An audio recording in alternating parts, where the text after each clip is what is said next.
ಸದ್ಗುರುದೇವ್ ಕಿ ಜಯ. ಎಲ್ಲ ಭಕ್ತರಲ್ಲಿ ಪ್ರಾರ್ಥನೆ ಏನೆಂದರೆ, ಸತ್ಸಂಗ ಪ್ರಾರಂಭವಾಗುತ್ತಿದೆ. ದಯವಿಟ್ಟು ಸತ್ಸಂಗ ಸ್ಥಳದಲ್ಲಿ ಶಾಂತಿಪೂರ್ವಕವಾಗಿ ಕುಳಿತು ಶ್ರದ್ಧೆಯಿಂದ ಸತ್ಸಂಗವನ್ನು ಆಲಿಸಿ.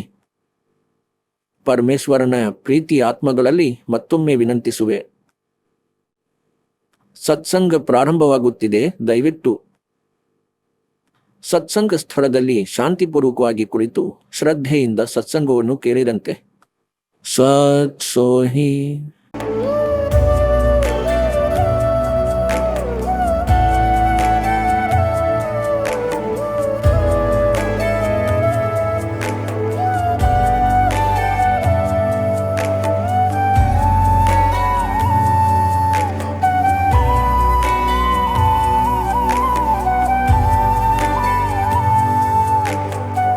ಪ್ರಭು, ರಾಮ, ದೇವ, ಭಗವಂತ, ಅಲ್ಲಾಹ್, ಖುದಾ, ಈಶಾ ಅನ್ಯ ನಾಮಗಳೆಲ್ಲ ಒಂದೇ ಶಕ್ತಿಯದ್ದಾಗಿವೆ.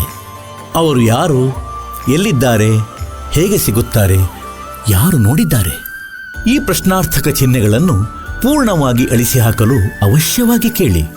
ಜಗದ್ಗುರು ತತ್ವದರ್ಶಿ ಸಂತ ರಾಮ್ಪಾಲ್ ಮಹಾರಾಜರ ಅಮೃತ ವಚನಗಳನ್ನು, ಸರ್ವ ಪವಿತ್ರ ಧರ್ಮಗಳ ಪವಿತ್ರ ಶಾಸ್ತ್ರಗಳ ಆಧಾರ ಸಹಿತ. ಎಲ್ಲರಿಗೂ ತಿಳಿದಿದೆ, ನಮ್ಮ ಜನ್ಮದ ಬಗ್ಗೆ ನಮ್ಮ ತಂದೆ ತಾಯಿಯರೇ ಸರಿಯಾದ ಮಾಹಿತಿಯನ್ನು ಹೇಳಬಹುದು. ಇದೇ ರೀತಿ ಈ ಸರ್ವ ಸೃಷ್ಟಿಯ ರಚನಾಕಾರ ಪರಮೇಶ್ವರ ಕಬೀರರು ಆಗಿದ್ದಾರೆ. ಅವರು ತನ್ಮೂಲಕ ರಚಿಸಿದ ಸೃಷ್ಟಿಯ ವಾಸ್ತವಿಕ ಮಾಹಿತಿಯನ್ನು ತಿಳಿಸಿದ್ದಾರೆ. ಅದರಿಂದ ನಮಗೆ ತಿಳಿಯುವುದೇನೆಂದರೆ, ಮೊಟ್ಟಮೊದಲಿಗೆ ಕಬೀರ್ದೇವ್ ಅರ್ಥಾತ್ ಕಬೀರರು 4 ಅವಿನಾಶಿ ಲೋಕಗಳನ್ನು, ಅಕಾಹ್ ಅಂದ್ರೆ ಅನಾಮಿ ಲೋಕ, ಅಗಮ್ ಲೋಕ, ಅಲಕ್ ಲೋಕ ಮತ್ತು ಸತ್ಯಲೋಕವನ್ನು ರಚಿಸಿದರು. ಸತ್ಯಲೋಕದಲ್ಲಿ ಕಬೀರರು 1 ವಚನದಿಂದ 16 ದ್ವೀಪಗಳನ್ನು ರಚಿಸಿದರು. ನಂತರ 16 ವಚನಗಳಿಂದ 16 ಪುತ್ರರ ಉತ್ಪತ್ತಿ ಮಾಡಿದರು. 1 ಮಾನಸ ಸರೋವರವನ್ನು ರಚಿಸಿ ಅದರಲ್ಲಿ ಅಮೃತವನ್ನು ತುಂಬಿದರು. ನಂತರ ಪರಮೇಶ್ವರರು ತನ್ನ 16 ಪುತ್ರರಲ್ಲಿ ಒಬ್ಬನಾದ ಅಚಿಂತನಿಗೆ ಮುಂದಿನ ಸೃಷ್ಟಿಯನ್ನು ರಚಿಸು ಎಂದರು. ಆಗ ಅಚಿಂತನು ತನ್ನ ಶಬ್ದ ಶಕ್ತಿಯಿಂದ ಅಕ್ಷರ ಪುರುಷ ಅಂದರೆ ಪರಬ್ರಹ್ಮನ ಉತ್ಪತ್ತಿ ಮಾಡಿದ. ಅವನು ಮಾನಸ ಸರೋವರದಲ್ಲಿ ಹೋಗಿ ಮಲಗಿಬಿಟ್ಟ. ಏಕೆಂದರೆ ಸತ್ಯಲೋಕದಲ್ಲಿ ಶ್ವಾಸಗಳಿಂದ ಶರೀರವಿಲ್ಲ. ಆದರೆ ಅವನನ್ನು ಅಚಿಂತ ಎಬ್ಬಿಸಲಾರದಾದ. ಆಗ ಪರಮೇಶ್ವರನಲ್ಲಿ ಮೊರೆಯಿಟ್ಟನು.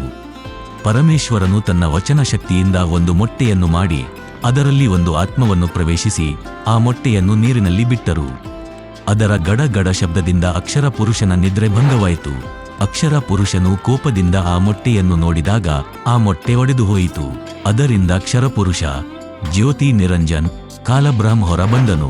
ತದನಂತರ ಪರಮೇಶ್ವರನು ಇಬ್ಬರಿಗೂ ಹೊರಗೆ ಬನ್ನಿ ಎಂದರು ಮತ್ತು ಅಚಿಂತನ ದ್ವೀಪದಲ್ಲಿ ಇರಲು ಆದೇಶಿಸಿದರು. ಆದರೆ ಸ್ವಲ್ಪ ಸಮಯದ ನಂತರ ಬೇರೆ ರಾಜ್ಯವನ್ನು ಪಡೆಯುವ ಹಠದಿಂದ ಜ್ಯೋತಿ ನಿರಂಜನ್ ಕಾಲಬ್ರಹ್ಮನು 70 ಯುಗಗಳವರೆಗೆ ತಪಸ್ಸು ಮಾಡಿ 21 ಬ್ರಹ್ಮಾಂಡಗಳನ್ನು ಪಡೆದ. ಮತ್ತೆ 70 ಯುಗಗಳವರೆಗೆ ತಪಸ್ಸು ಮಾಡಿ ಜ್ಯೋತಿ ನಿರಂಜನ್ ಕಾಲನು ಸೃಷ್ಟಿ ರಚಿಸುವ ಸಾಮಗ್ರಿಗಳನ್ನು ಪಡೆದ. ಮತ್ತು ನಂತರ ಇವನು ಮತ್ತೆ 64 ಯುಗಗಳವರೆಗೆ ತಪಸ್ಸು ಮಾಡಿದ. ಆಗ ಇವನ ತಪಸ್ಸನ್ನು ನೋಡಿ ಕಾಲನ 21 ಬ್ರಹ್ಮಾಂಡಗಳಲ್ಲಿ ಸಿಲುಕಿರುವ ದುರ್ಗಾ ಸೇರಿದಂತೆ ಎಲ್ಲ ಆತ್ಮಗಳು ಇವನೊಂದಿಗೆ ಬಂದವು. ಪೂರ್ವದಲ್ಲಿ ಈ ಕಾಲನ 21 ಬ್ರಹ್ಮಾಂಡಗಳು ಸತ್ಯಲೋಕದಲ್ಲಿಯೇ ಇದ್ದವು. ಆದರೆ ಒಂದು ಭಯಂಕರ ತಪ್ಪಿನಿಂದಾಗಿ ಕಾಲನನ್ನು ದುರ್ಗೆ ಹಾಗೂ 21 ಬ್ರಹ್ಮಾಂಡಗಳೊಂದಿಗೆ ಸತ್ಯಲೋಕದಿಂದ ಪರಮೇಶ್ವರರು ಹೊರಹಾಕಿದರು. ಮತ್ತು ಆ ತಪ್ಪಿನಿಂದಾಗಿ ಇವನಿಗೆ ಪ್ರತಿದಿನ 1 ಲಕ್ಷ ಮಾನವರ ಶರೀರದಿಂದ ಹೊರಹೊಮ್ಮವ ಹೊಲಸನ್ನು ತಿನ್ನುವ ಮತ್ತು ಪ್ರತಿದಿನ 1/4 ಲಕ್ಷ ಮಾನವರ ಉತ್ಪತ್ತಿ ಮಾಡುವ ಶಾಪ ತಗುಲಿತು. ಹಾಗಾಗಿ ಇವನು ತನ್ನ 21 ಬ್ರಹ್ಮಾಂಡಗಳಲ್ಲಿ ಜೀವಿಗಳನ್ನು ಭ್ರಮೆಯಲ್ಲಿಡಲು ಕೆಲವು ವ್ಯವಸ್ಥೆ ಮಾಡಿದ್ದಾನೆ, ಯಾವುದೇ ಜೀವಿ ಜಾಲದಿಂದ ಹೊರಹೋಗದಿರಲೆಂದು. ಆದರೆ ಪರಮೇಶ್ವರ ಕಬೀರರು ಈ ಕಾಲಬ್ರಹ್ಮನ ಜಾಲದಿಂದ ಜೀವಿಗಳನ್ನು ಹೊರತೆಗೆಯಲು ಸಮಯ ಸಮಯಕ್ಕೆ ಬೇರೆ ಬೇರೆ ರೂಪಗಳಲ್ಲಿ ಪ್ರತಿಯೊಂದು ಯುಗದಲ್ಲೂ ಪ್ರಕಟವಾಗುತ್ತಿರುತ್ತಾರೆ. ಆದ್ದರಿಂದ ಇಂದು ನಮ್ಮ ಈ ಸಂಚಿಕೆಯಲ್ಲಿ ತಿಳಿಯೋಣ, ಬ್ರಹ್ಮನು ಜೀವಿಗಳನ್ನು ಭ್ರಮೆಗೊಳಿಸಲು ಯಾವ ರೀತಿ 21 ಬ್ರಹ್ಮಾಂಡಗಳಲ್ಲಿ ವ್ಯವಸ್ಥೆಯನ್ನು ಮಾಡಿದ್ದಾನೆ ಮತ್ತು ಪರಮೇಶ್ವರ ಕಬೀರರು ಯಾವಾಗ ಯಾವ ಯುಗದಲ್ಲಿ ಯಾರಿಗೆ ಸಿಕ್ಕಿದ್ದರೆಂದು ಸಹ ತಿಳಿಯೋಣ. ಹಾಗಾದ್ರೆ ಬನ್ನಿ ಇಂದಿನ ಸಂಚಿಕೆಯನ್ನು ಪ್ರಾರಂಭಿಸೋಣ. ಪ್ರಶ್ನೆ 1. ಬ್ರಹ್ಮ್ ಯಾರು ಹಾಗೂ ಬ್ರಹ್ಮನು 21 ಬ್ರಹ್ಮಾಂಡಗಳ ವ್ಯವಸ್ಥೆ ಯಾವ ರೀತಿ ಮಾಡಿಟ್ಟಿರುವನು? ಜ್ಯೋತಿ ನಿರಂಜನ್ ಕಾಲನನ್ನೇ ಬ್ರಹ್ಮ್ ಎಂದು ಕರೆಯುತ್ತಾರೆ. ಇವನನ್ನು ಕ್ಷರ ಪುರುಷ, ಕ್ಷರ ಬ್ರಹ್ಮ್ ಎಂದು ಕರೆಯುತ್ತಾರೆ. ಆದರೆ ಇವನ ವಾಸ್ತವಿಕ ಹೆಸರು ಕೈಲಾಗಿದೆ. ಸೃಷ್ಟಿ ರಚನೆಯಿಂದ ಅರಿವಾಗುತ್ತದೆ, ಜ್ಯೋತಿ ನಿರಂಜನ್ ಕಾಲ ಬ್ರಹ್ಮನು ಜೀವಿಗಳನ್ನು ತನ್ನ ಜಾಲದಲ್ಲಿ ಸಿಲುಕಿಸಿ ಇಡಲು ತನ್ನ 21 ಬ್ರಹ್ಮಾಂಡಗಳನ್ನು 5ರ ಒಂದು ಗುಂಪು ಮಾಡಿ 4 ಮಹಾಬ್ರಹ್ಮಾಂಡಗಳನ್ನಾಗಿ ವಿಭಜಿಸಿದ್ದಾನೆ ಮತ್ತು ಒಂದು ಬ್ರಹ್ಮಾಂಡವನ್ನು ಬೇರೆ ಇಟ್ಟಿದ್ದಾನೆ. ಅದು ಈ ಎಲ್ಲಾ ಕ್ಷೇತ್ರಕ್ಕೆ ಸಮವಾಗಿದೆ. ನೋಡಿ ಕಾಲನ 21 ಬ್ರಹ್ಮಾಂಡಗಳ ವಾಸ್ತವಿಕ ಮಾಹಿತಿಯನ್ನು ಚಿತ್ರಗಳ ಮೂಲಕ. ಹಾಗೂ ತಿಳಿಯಿರಿ ಕಾಲನು ಜೀವಿಗಳನ್ನು ಭ್ರಮೆಗೊಳಿಸಲು ತನ್ನ ಬ್ರಹ್ಮಾಂಡಗಳಲ್ಲಿ ಯಾವ ರೀತಿಯ ವ್ಯವಸ್ಥೆಯನ್ನು ಮಾಡಿರುವನೆಂದು. ಇದನ್ನು ನಿಮಗೆ ಪುನಃ ತೋರಿಸುತ್ತೇವೆ. 15ನೇ ಅಧ್ಯಾಯದ 16 ಮತ್ತು 17 ಶ್ಲೋಕಗಳನ್ನು. ನಂತರ ನಿಮಗೆ ದಾಸನು ತಿಳಿಸಲು ಬಯಸಿರುವ ಸತ್ಸಂಗವು ಸುಲಭವಾಗಿ ಅರ್ಥವಾಗುವುದು. ನೋಡಿರಂತೆ ಇದು ಅಧ್ಯಾಯ ಸಂಖ್ಯೆ 15ರ ಶ್ಲೋಕ 16. ನಾವು ಇದನ್ನು ಓದಿದ್ದೇವೆ. ಮತ್ತೆ ನೋಡೋಣ. ದಿವೌ ಇಮೌ ಪುರುಷೌ ಲೋಕೆ ಸರ್ಚ ಅಕ್ಷರ ಏವಚ ಶರ ಸರ್ವಾಣಿ ಭೂತಾನಿ ಕೂಟಸ್ಥ ಅಕ್ಷರ ಉಚ್ಯತೆ. ಇವರದೇ ಅನುವಾದವನ್ನು ಓದೋಣ. 15ನೇ ಅಧ್ಯಾಯ. ಈ ಪ್ರಪಂಚದಲ್ಲಿ ಕ್ಷರ ನಾಶ ಹೊಂದುವ ಅಕ್ಷರ ಅವಿನಾಶಿ 2 ಪ್ರಕಾರದ ಪುರುಷರು, ಅಂದರೆ ಪರಮಾತ್ಮ, ಪ್ರಭು, ಬ್ರಹ್ಮ ಎಂದು ಹೇಳಿದ್ದಾರೆ. ಮತ್ತು ಎಲ್ಲಾ ಜೀವಿಗಳ ಶರೀರವಂತೂ ನಾಶ ಹೊಂದುವುದು ಮತ್ತು ಆತ್ಮವು ಅವಿನಾಶಿ ಎಂದು ಕರೆಯಲ್ಪಡುತ್ತದೆ. ನಂತರ 17ರಲ್ಲಿ ತಕ್ಷಣ ಹೇಳಲಾಗಿದೆ, ಅಂದರೆ ಉತ್ತಮ ಪುರುಷತ್ತು ಅನ್ಯ, ಆ ಶ್ರೇಷ್ಠ ಭಗವಂತನಂತೂ ಇವರಿಬ್ಬರಿಗಿಂತ ಬೇರೆಯಾಗಿರುವನು. ಮತ್ತು ಪರಮಾತ್ಮ ಇತಿ ಉದಾಹರಣ, ಅವನನ್ನು ಭಗವಂತ ಎನ್ನಲಾಗುತ್ತದೆ.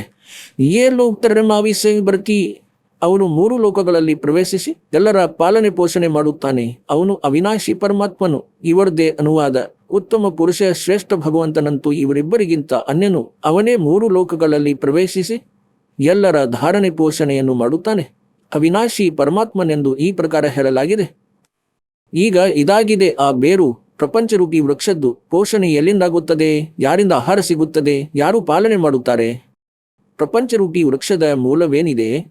ಇದು ಪರಮಾಕ್ಷರ ಬ್ರಹ್ಮ ಅಂದ್ಕೊಳ್ಳಿ. ಹಾಗಾಗಿ ಇವರು 3 ಲೋಕಗಳಲ್ಲಿ ಪ್ರವೇಶಿಸಿ ಎಲ್ಲರ ಧಾರಣೆ ಪೋಷಣೆ ಮಾಡುವಾತ. ಇವರು ಪರಂ ಅಕ್ಷರ ಬ್ರಹ್ಮ, ಇವರು ಪೂರ್ಣ ಪರಮಾತ್ಮ. ಇವರು ಈ ಇಬ್ಬರಿಗಿಂತ ಕ್ಷರ ಪುರುಷ ಮತ್ತು ಅಕ್ಷರ ಪುರುಷರಿಗಿಂತ ಬೇರೆಯಾಗಿರುವರು. ಈಗ ಇವನಾಗಿರುವನು 3 ಲೋಕಗಳಲ್ಲಿ ಪ್ರವೇಶಿಸಿ ಎಲ್ಲರ ಧಾರಣೆ ಪೋಷಣೆ ಮಾಡುವ ಪರಮಾತ್ಮ. ಈಗ ನಾವು ನಿಮಗೆ ಸ್ವಲ್ಪ ಈ ಭಗವಂತರ ಕ್ಷೇತ್ರಗಳನ್ನು ತೋರಿಸುತ್ತೇವೆ, ಅಂದರೆ ಇವರೆಷ್ಟು ಸಾಮರ್ಥ್ಯವುಳ್ಳ ಪ್ರಭುಗಳೆಂದು. ಅಂತೆಯೇ ಒಂದು ಬ್ರಹ್ಮಾಂಡವಿರುತ್ತದೆ. ಒಂದು ಬ್ರಹ್ಮಾಂಡದಲ್ಲಿ ಏನೇನು ಸ್ಥಿತಿ ಇದೆ ಎಂದು ನೋಡಿದಂತೆ ಇದು ಒಂದು ಬ್ರಹ್ಮಾಂಡದ ಲಘು ಚಿತ್ರವಾಗಿದೆ. ಈ ಬ್ರಹ್ಮಾಂಡದ ಆಕಾರ ಮೊಟ್ಟೆಯಂತಿದೆ. ಮೊಟ್ಟೆಯಂತೆ ಆಕಾರವಿದೆ. ಅಂಡಾಕಾರದಲ್ಲಿ ಇದೆ ಇದು. ನೋಡಿ, ಹೀಗಿದೆ ಇಲ್ಲಿ ಇದು. ಇದನ್ನು ಅಂಡ ಕೂಡ ಹೇಳುತ್ತಾರೆ, ಇದನ್ನು ಬ್ರಹ್ಮಾಂಡ ಕೂಡ ಹೇಳುತ್ತಾರೆ. ಮತ್ತು ಈ ಬ್ರಹ್ಮಾಂಡದ ಒಳಗೆ ಏನು ವ್ಯವಸ್ಥೆ ಇದೆ ಅದನ್ನು ನಮ್ಮ ದೇಹದೊಳಗೆ ನಾವು ನೋಡಬಹುದು. ಯಾವಾಗ ನಾವು ನಮ್ಮ ಚಾನಲ್ಗಳನ್ನು, ಈ ಕಮಲಗಳನ್ನು ಆನ್ ಮಾಡಿಕೊಳ್ಳುವೆವು ಮಂತ್ರಗಳ ಸಾಧನೆಯನ್ನು ಮಾಡಿ. ಹಾಗಾಗಿ ಇದನ್ನು ಪಿಂಡ, ಶರೀರಕ್ಕೆ ಪಿಂಡ ಹೇಳುತ್ತಾರೆ. ಟೆಲಿವಿಷನ್ನಲ್ಲಿ ಎಲ್ಲಿಯಾದರೂ ಯಾವುದೇ ಕಾರ್ಯಕ್ರಮ ನಡೆಯುತ್ತಿದೆ ಅಂದ್ಕೊಳ್ಳಿ. ಆ ಕಾರ್ಯಕ್ರಮ ಬೇರೆಲ್ಲೋ ನಡೆಯುತ್ತಿದೆ, ಅದನ್ನು ನಾವು ಟಿವಿಯಲ್ಲಿ ನೋಡಬಹುದು. ಅದೇ ರೀತಿ ನಮ್ಮ ಈ ಶರೀರ ಕೂಡ. ಹಾಗೆಯೇ ಇಡೀ ಬ್ರಹ್ಮಾಂಡದ ನಕ್ಷೆ ಈ ಪಿಂಡದೊಳಗಿದೆ. ಇದಕ್ಕೆ ಪಿಂಡ ಕೂಡ ಹೇಳುತ್ತಾರೆ. ಇದು ಅಂಡಾಕಾರದಲ್ಲಿರುವುದರಿಂದ ಇದನ್ನು ಅಂಡ ಕೂಡ ಹೇಳುತ್ತಾರೆ. ಮತ್ತು ಈ ರಾಧಾಸ್ವಾಮಿಯವರು ಈ ನಕಲಿಗಳು ಪಿಂಡ ಬೇರೆ, ಅಂಡ ಬೇರೆ ಮತ್ತು ಬ್ರಹ್ಮಾಂಡ ಬೇರೆ ಎಂದು ಹೇಳುತ್ತಾರೆ. ಇವರಿಗೆ ಏನೂ ಗೊತ್ತಿಲ್ಲ. ಇದನ್ನು ನೋಡಿದಂತೆ ಹಾಗಾದರೆ ಈ ಬ್ರಹ್ಮಾಂಡದೊಳಗಿನ ಏನೇನು ವ್ಯವಸ್ಥೆ ಇದೆ ಎಂದು ಕೆಳಗಿನಿಂದ ಪ್ರಾರಂಭಿಸೋಣ. ಇಲ್ಲಿ ಕೆಳಗೆ ಇವು 7 ತಳಾತಳ, ವಿತಳ, ಮಹಾತಳ, ಅತಳ, ಸುತಳ, ರಸಾತಳ ಮತ್ತು ಪಾತಾಳ ಲೋಕ. ಮತ್ತು ಇದು ಪೃಥ್ವಿಲೋಕ, ಇದು ಬ್ರಹ್ಮನ ಲೋಕ, ಮತ್ತು ಇದು ಶಿವನ ಲೋಕ, ಹಾಗೂ ಇದು ವಿಷ್ಣುವಿನ ಲೋಕ. ಮತ್ತು ಇದು ಸ್ವರ್ಗ, ಇದು ನರಕ, ಇದು ಇಂದ್ರನ ಲೋಕ, ಇದು ಮಾನಸ ಸರೋವರ, ಮತ್ತು ಇದು ಧರ್ಮರಾಜನ ಲೋಕ, ಮತ್ತು ಇದು ಬ್ರಹ್ಮಲೋಕವಿದೆ ಇದರೊಳಗೆ. ಇದೆಲ್ಲವನ್ನು ಬ್ರಹ್ಮಲೋಕ ಎನ್ನುತ್ತಾರೆ. ಇದು ಪೂರ್ತಿ, ಇದು ಬ್ರಹ್ಮಲೋಕ. ಇದರಲ್ಲಿ ಇವನು ಏನು ಮಾಡಿದ್ದಾನೆ ಅಂದರೆ ನಕಲಿ ಸತ್ಯಲೋಕ, ಇದು ಮಹಾ ಇಂದ್ರನ ದ್ವೀಪ, ನಂತರ ನಕಲಿ ಸತ್ಯಲೋಕ, ನಕಲಿ ಅರಕಲೋಕ ಮತ್ತು ನಕಲಿ ಅರಮಲೋಕ, ನಕಲಿ ಅನಾಮಿ ಲೋಕಗಳ ರಚನೆ ಈ ಕಾಲನು ಮಾಡಿಸಿದ್ದಾನೆ. ಇದು ದುರ್ಗೆಯ ಲೋಕ. ಇಲ್ಲಿ ಇವನು ಗುಪ್ತ ಸ್ಥಾನವನ್ನು ಮಾಡಿಟ್ಟಿದ್ದಾನೆ. ಮತ್ತು ಈ ಗುಪ್ತ ಸ್ಥಾನಕ್ಕೆ ಕಾಲನ ಇಚ್ಛೆ ಇಲ್ಲದೆ ಯಾರೂ ಹೋಗಲು ಸಾಧ್ಯವಿಲ್ಲ. ಬ್ರಹ್ಮ ವಿಷ್ಣು ಮಹೇಶನ ತಂದೆ ಇವನು 3 ಸ್ಥಳಗಳನ್ನು ಮಾಡಿಟ್ಟಿದ್ದಾನೆ. ಒಂದು ರಜೋಗುಣ ಪ್ರಧಾನ ಕ್ಷೇತ್ರ, ಇನ್ನೊಂದು ತಮೋಗುಣ ಪ್ರಧಾನ ಕ್ಷೇತ್ರ, ಮತ್ತೊಂದು ಸತೋಗುಣ ಪ್ರಧಾನ ಕ್ಷೇತ್ರ. ಯಾವಾಗ ಇವನು ಈ ಬ್ರಹ್ಮನ ರೂಪದಲ್ಲಿ ಅಂದರೆ ತನ್ನ ರೂಪವನ್ನು ಹೀಗೆ ಬ್ರಹ್ಮನಂತೆ ಮಾಡಿಕೊಳ್ಳುತ್ತಾನೆ ಮತ್ತು ದುರ್ಗೆಯನ್ನು ಸಾವಿತ್ರಿಯ ರೂಪದಲ್ಲಿ ಇಡುತ್ತಾನೆ, ಇವರಿಬ್ಬರ ಸಂಯೋಗದಿಂದ ಈ ರಜೋಗುಣ ಪ್ರಧಾನ ಕ್ಷೇತ್ರದಲ್ಲಿರುವಾಗ ಇವನ ರೂಪದಲ್ಲಿ ಒಬ್ಬ ಪುತ್ರ ಉತ್ಪನ್ನನಾಗುತ್ತಾನೆ. ಅವನನ್ನು ಬ್ರಹ್ಮ ಎಂದು ಹೆಸರಿಡುತ್ತಾನೆ ಮತ್ತು ಅವನು ರಜೋಗುಣಯುಕ್ತನಾಗುತ್ತಾನೆ. ಅದೇ ರೀತಿ ಈ ಸತೋಗುಣಯುಕ್ತ ಸ್ಥಾನವಾಗಿದೆ. ಇಲ್ಲಿ ಇವನು ಸ್ವತಃ ವಿಷ್ಣುವಿನ ರೂಪ ಧರಿಸಿ ದುರ್ಗೆಯನ್ನು ಮಹಾಲಕ್ಷ್ಮಿಯ ರೂಪದಲ್ಲಿ ಇಡುತ್ತಾನೆ. ಇವರಿಬ್ಬರ ಸಂಯೋಗದಿಂದ ಈ ಸತೋಗುಣಯುಕ್ತ ಕ್ಷೇತ್ರದಲ್ಲಿರುವುದರಿಂದ ಜನಿಸಿದ ಪುತ್ರ ಸತೋಗುಣಯುಕ್ತನಾಗಿ ಬಿಡುತ್ತಾನೆ ಮತ್ತು ಅವನಿಗೆ ವಿಷ್ಣು ಎಂದು ಹೆಸರಿಡುತ್ತಾರೆ. ಇದೇ ರೀತಿ ಇಲ್ಲಿ ಶಂಕರನ ರೂಪ ತಾಳಿ ದುರ್ಗೆಯನ್ನು ಪಾರ್ವತಿಯ ರೂಪದಲ್ಲಿಡುತ್ತಾನೆ ಮತ್ತು ಇವರಿಬ್ಬರ ಸಂಯೋಗದಿಂದ ಈ ತಮೋಗುಣ ಕ್ಷೇತ್ರದಲ್ಲಿ ಜನಿಸಿದ ಪುತ್ರ ತಮೋಗುಣಯುಕ್ತನಾಗಿ ಬಿಡುತ್ತಾನೆ. ಹಾಗಾಗಿ ರಜೋಗುಣ ಬ್ರಹ್ಮ, ಸತೋಗುಣ ವಿಷ್ಣು ಮತ್ತು ತಮೋಗುಣ ಶಿವನ ಉತ್ಪತ್ತಿ ಮಾಡಿ ನಂತರ ಇವರನ್ನು ಕೆಳಗಿನ ಲೋಕಗಳ ಮುಖ್ಯಸ್ಥನನ್ನಾಗಿ ಮಾಡುತ್ತಾನೆ. ಇವರಿಗೆ ಒಂದೊಂದು ದ್ವೀಪವನ್ನು ನೀಡುತ್ತಾನೆ ಮತ್ತು ಈ 3 ಭಗವಂತರು ಕೇವಲ ಪೃಥ್ವಿಲೋಕ, ಸ್ವರ್ಗಲೋಕ ಮತ್ತು ಈ ಪಾತಾಳಲೋಕ, ಈ 3 ಲೋಕಗಳಲ್ಲಿ ಮಾತ್ರ ಇವರ ಪ್ರಭುತ್ವವಿದೆ. ಈ ಒಂದು ಬ್ರಹ್ಮಾಂಡದಲ್ಲಿ ಕೇವಲ ಇಷ್ಟೇ ಮಾಲೀಕರು, ಇಷ್ಟೇ ಸ್ವಾಮಿಗಳು. ಮತ್ತು ಇಲ್ಲಿ ಈ ಬ್ರಹ್ಮ ಏನಿದ್ದಾನೆ, ಇವರ ತಂದೆ ಕ್ಷರಪುರುಷ, ಇವನು ಕೇವಲ ಇಂಥಿಂಥ 21 ಬ್ರಹ್ಮಾಂಡದ ಮಾಲೀಕನು. ಇದನ್ನು ನೋಡಿದಂತೆ ನೀವೇನು ಬ್ರಹ್ಮಾಂಡವನ್ನು ನೋಡಿದ್ರಿ, ಇದು ಈಗ ಇದನ್ನು ಒಂದು ಚೆಂಡು ಎಂದು ಪರಿಗಣಿಸಿ ಮತ್ತು ಇದು 21 ಬ್ರಹ್ಮಾಂಡಗಳ ಕ್ಷೇತ್ರವಾಗಿದೆ. ಈ ಕ್ಷರಪುರುಷನದ್ದು ಗೀತೆಯ 15ನೇ ಅಧ್ಯಾಯದ ಶ್ಲೋಕ 16 ಮತ್ತು 17ರಲ್ಲಿ 3 ಪುರುಷರು, ಈ 21 ಬ್ರಹ್ಮಾಂಡಗಳು ಕ್ಷರಪುರುಷನ ಕ್ಷೇತ್ರವಾಗಿದೆ. ಇದು ಒಂದು ಬ್ರಹ್ಮಾಂಡ ಚೆಂಡಿನಂತೆ ಕಾಣುತ್ತಿದೆಯಲ್ಲ, ಇದು ಇಂತಿಂಥ 5 ಬ್ರಹ್ಮಾಂಡಗಳನ್ನು ಒಟ್ಟುಗೂಡಿಸಿ ಒಂದು ಮಹಾಬ್ರಹ್ಮಾಂಡವನ್ನು ರಚಿಸುತ್ತಿದ್ದಾನೆ. ಇಂತಿಂಥ 4 ಮಹಾಬ್ರಹ್ಮಾಂಡಗಳಲ್ಲಿ 20 ಬ್ರಹ್ಮಾಂಡಗಳನ್ನು ಇರಿಸಿಟ್ಟಿದ್ದಾನೆ ಇವನು. ನಂತರ ಇವನು ಒಂದು ಬ್ರಹ್ಮಾಂಡವನ್ನು ಬೇರೆ ಇರಿಸಿದ್ದಾನೆ. ಇದಂತೂ ತಿಳಿಸುವುದಕ್ಕಾಗಿ ಬೇರೆ ಬರೆಯಲಾಗಿದೆ. ಇಲ್ಲಿಯೂ ಕೂಡ ಮೋಸ ಮಾಡಲು ನಕಲಿ ಸತ್ಯಲೋಕ, ನಕಲಿ ಅಲಕಲೋಕ, ನಕಲಿ ಅಗಮಲೋಕ ಮತ್ತು ನಕಲಿ ಅನಾಮಿಲೋಕಗಳನ್ನು ಕೂಡ 21ನೇ ಬ್ರಹ್ಮಾಂಡದಲ್ಲೂ ಕೂಡ ರಚನೆ ಮಾಡಿಸಿಟ್ಟಿದ್ದಾನೆ. ಇದು ತಪ್ತಶಿಲೆ. ಇಲ್ಲಿ ಕುಳಿತು 1 ಲಕ್ಷ ಮಾನವ ಶರೀರಧಾರಿ ಪ್ರಾಣಿಗಳನ್ನು ತಿನ್ನುತ್ತಾನೆ. ಇವನು ಕಾಲ, ಬ್ರಹ್ಮ ವಿಷ್ಣು ಮಹೇಶನ ತಂದೆ. ಮತ್ತು ಇಲ್ಲಿಂದ ಮುಂದಕ್ಕೆ ಹೋದರೆ ಪರಬ್ರಹ್ಮನ ಲೋಕವಿದೆ. ಈಗ ನೋಡಿರಂತೆ ಇದರ ಹಿಂಭಾಗದಲ್ಲಿ ಸಂಪೂರ್ಣವಾಗಿ ನೋಡೋಣ. ಈಗ ಇದಾಗಿದೆ ಸರ್ವ ಬ್ರಹ್ಮಾಂಡಗಳ, ಅಸಂಖ್ಯ ಬ್ರಹ್ಮಾಂಡಗಳ ಚಿತ್ರ. ಅರ್ಥ ಮಾಡಿಕೊಳ್ಳಲು ಈ ಮೊದಲು ನೀವು ಏನು ನೋಡಿದ್ದೀರಿ, ಇವೇ ಆ 21 ಬ್ರಹ್ಮಾಂಡಗಳು. ಇದು ಕ್ಷರಪುರುಷನ ಕ್ಷೇತ್ರವಾಗಿದೆ. ಕ್ಷರಪುರುಷನದು ಇಷ್ಟೇ, ಇದು ಇಷ್ಟು. ಮತ್ತು ಇದರ ನಂತರ ಇವನನ್ನು ಪರಬ್ರಹ್ಮ ಹೇಳಿ ಅಥವಾ ಅಕ್ಷರಪುರುಷ ಹೇಳಿ. ಇವನ ನಂತರದ ಬ್ರಹ್ಮನ ಬಳಿ 7 ಶಂಖ ಬ್ರಹ್ಮಾಂಡಗಳಿವೆ. ಇದಕ್ಕಿಂತ ಹಲವಾರು ಪಟ್ಟ ದೊಡ್ಡದಾಗಿವೆ. ಈ ಅಕ್ಷರ ಪುರುಷನದು ಕೇವಲ ಇಷ್ಟೇ ಕ್ಷೇತ್ರವಾಗಿದೆ, 7 ಶಂಖ ಬ್ರಹ್ಮಾಂಡಗಳದ್ದು. ಮತ್ತು ಇವನು ಆ ಪರಮಕ್ಷರ ಬ್ರಹ್ಮ, ಅಸಂಖ್ಯ ಬ್ರಹ್ಮಾಂಡಗಳ ಸ್ವಾಮಿ. ಈ ಅಸಂಖ್ಯ ಚಿಕ್ಕ ಚಿಕ್ಕ ಬ್ರಹ್ಮಾಂಡಗಳನ್ನು ಕಾಣುತ್ತಿವೆ. ಇವೆಲ್ಲ ಬ್ರಹ್ಮಾಂಡಗಳು ಎಲ್ಲ ಬೇರೆ ಬೇರೆ. ಇವರದ್ದಂತೂ ಸ್ವಲ್ಪ ಕ್ಷೇತ್ರವಾಗಿದೆ ಮತ್ತು ಪೂರ್ಣ ಪರಮಾತ್ಮನದ್ದು ಅಸಂಖ್ಯ, ಇನ್ಕ್ಲೂಡಿಂಗ್ ದಿಸ್ ಬ್ರಹ್ಮ್ ಅಂಡ್ ಪರಬ್ರಹ್ಮ್. ಕ್ಷರಪುರುಷ ಮತ್ತು ಅಕ್ಷರ ಪುರುಷ ಇನ್ಕ್ಲೂಡಿಂಗ್ ಈ ಪರಮಾತ್ಮ ಎಲ್ಲರ ಮೇಲೆ ಓವರ್ ಆಲ್ ಕಂಟ್ರೋಲರ್, ಕುಲದ ಮಾಲೀಕ. ಇವನು ಪರಮಕ್ಷರ ಬ್ರಹ್ಮ್. ಅಂತೆಯೇ ಇದೀಗಲೇ ತಾವು ಅರಿತುಕೊಂಡಿರಿ, ಕಾಲನು ಜೀವಾತ್ಮಗಳನ್ನು ತಪ್ತಶಿಲೆಯ ಮೇಲೆ ಸುಡುತ್ತಾನೆ. ಹಾಗಾದರೆ ಈಗ ಬನ್ನಿ ತಿಳಿಯೋಣ. ಪ್ರಶ್ನೆ 2. ತಪ್ತಶಿಲೆ ಎಂದರೇನು? ತಪ್ತಶಿಲೆಯ ಮೇಲೆ ಕಾಲನು ಜೀವಾತ್ಮಗಳನ್ನು ಯಾವ ರೀತಿ ಸುಟ್ಟು ಅವುಗಳಿಂದ ಹೊರಬರುವ ಹೊಲಸನ್ನು ತಿನ್ನುತ್ತಾನೆ? ಮತ್ತು ಮಾನವ ಶರೀರಧಾರಿ ಜೀವಿಗಳು ಬಯಸದಿದ್ದರೂ ಕೆಟ್ಟ ಕೆಲಸಗಳನ್ನು ಏಕೆ ಮಾಡುತ್ತಾರೆ? ಜ್ಯೋತಿ ನಿರಂಜನ್ ಕಾಲ ಬ್ರಹ್ಮನಿಗೆ ತನ್ನ ತಪ್ಪಿನಿಂದ ಶಾಪ ತಗುಲಿದೆ. ಅಂದ್ರೆ ಅವನು ಪ್ರತಿದಿನ 1 ಲಕ್ಷ ಮಾನವ ಶರೀರಧಾರಿ ಜೀವಿಗಳ ಸೂಕ್ಷ್ಮ ಶರೀರದಿಂದ ಹೊಲಸನ್ನು ತೆಗೆದು ತಿನ್ನುವನು ಮತ್ತು 1/4 ಲಕ್ಷ ಜೀವಿಗಳ ಉತ್ಪತ್ತಿ ಮಾಡುವನೆಂದು. ಜ್ಯೋತಿ ನಿರಂಜನ್ ಕಾಲನು ಮರಣ ಹೊಂದಿದ ಜೀವಿಗಳ ಸೂಕ್ಷ್ಮ ಶರೀರವನ್ನು ಒಂದು ಬಹಳ ದೊಡ್ಡ ಬಿಸಿಯಾದ ಬಾಣಲೆಯಲ್ಲಿ ಸುಡುತ್ತಾನೆ. ಅದನ್ನು ತಪ್ತಶಿಲೆ ಎಂದು ಕರೆಯಲಾಗುತ್ತದೆ ಮತ್ತು ಅದರಿಂದ ಹೊರಹೊಮ್ಮುವ ಹೊಲಸನ್ನು ಅವನು ತಿನ್ನುತ್ತಾನೆ. ಹಾಗಾಗಿ ಕಾಲನು 21ನೇ ಬ್ರಹ್ಮಾಂಡದಲ್ಲಿ ಒಂದು ತಪ್ತಶಿಲೆಯನ್ನು ಮಾಡಿಟ್ಟಿದ್ದಾನೆ. ಅದು ಸ್ವತಃ ಬಿಸಿಯಾಗಿರುತ್ತದೆ. ಅದರ ಮೇಲೆ ಸುಟ್ಟು ಹೊಲಸನ್ನು ತೆಗೆದು ತಿನ್ನುತ್ತಾನೆ. ಜೀವಾತ್ಮ ಸಾಯುವುದಿಲ್ಲ, ಆದರೆ ನೋವು ಅಸಹನೀಯವಾಗಿರುತ್ತದೆ. ನಂತರ ಜೀವಿಗಳಿಗೆ ಕರ್ಮದ ಆಧಾರದ ಮೇಲೆ ಅನ್ಯ ಶರೀರವನ್ನು ನೀಡುತ್ತಾನೆ. ಈಗ ಕೇಳಿ ಸಂತ ರಾಮ್ಪಾಲ್ ಮಹಾರಾಜರ ಆಧ್ಯಾತ್ಮಿಕ ಪ್ರವಚನವನ್ನು. ಕಬೀರ ದೇವರು ತನ್ನ ಸತ್ಯಲೋಕ ಸ್ಥಾನದಿಂದ ಆ ರಿತ್ ಧಾಮದಿಂದ ಹೊರಟು ಈ ಕಾಲನ ಲೋಕಕ್ಕೆ ಬರುತ್ತಾರೆ. ಆ ಪೂರ್ಣ ಬ್ರಹ್ಮ ತತ್ವಜ್ಞಾನವನ್ನು ಪ್ರಚಾರ ಮಾಡಲು ತಮ್ಮ ಇನ್ನೊಂದು ರೂಪವನ್ನು ಧರಿಸುತ್ತಾರೆ. ಒಂದು ಹಗುರ ಪ್ರಕಾಶದ ರೂಪ ಮಾಡಿಕೊಂಡು ಆ ಪರಮಾತ್ಮ ಇಲ್ಲಿ ಆಗಾಗ ಪ್ರಕಟವಾಗುತ್ತಿರುತ್ತಾರೆ. ಅವರು ತಮ್ಮ ಹೆಸರನ್ನು ಹಾಗೂ ರೂಪವನ್ನು ಬದಲಿಸುತ್ತಿರುತ್ತಾರೆ. ಈ ಕಾಲ ಭಗವಂತ, ಏಕೆಂದರೆ ಈ ಕಾಲ ಭಗವಂತ ಇವನನ್ನು ಬ್ರಹ್ಮ ಎನ್ನುತ್ತಾರೆ, ಜ್ಯೋತಿ ನಿರಂಜನ್ ಕೂಡ ಎನ್ನುತ್ತಾರೆ.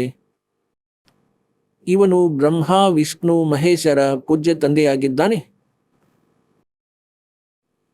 ಇವನಿಗೆ ಶಾಪ ತಗುಲಿದೆ, ಅಂದರೆ 1,00,000 ಮಾನವ ಶರೀರಧಾರಿ ಪ್ರಾಣಿಗಳ ಸೂಕ್ಷ್ಮ ಶರೀರದಿಂದ ಹೊಲಸನ್ನು ತೆಗೆದು ತಿನ್ನಬೇಕೆಂದು.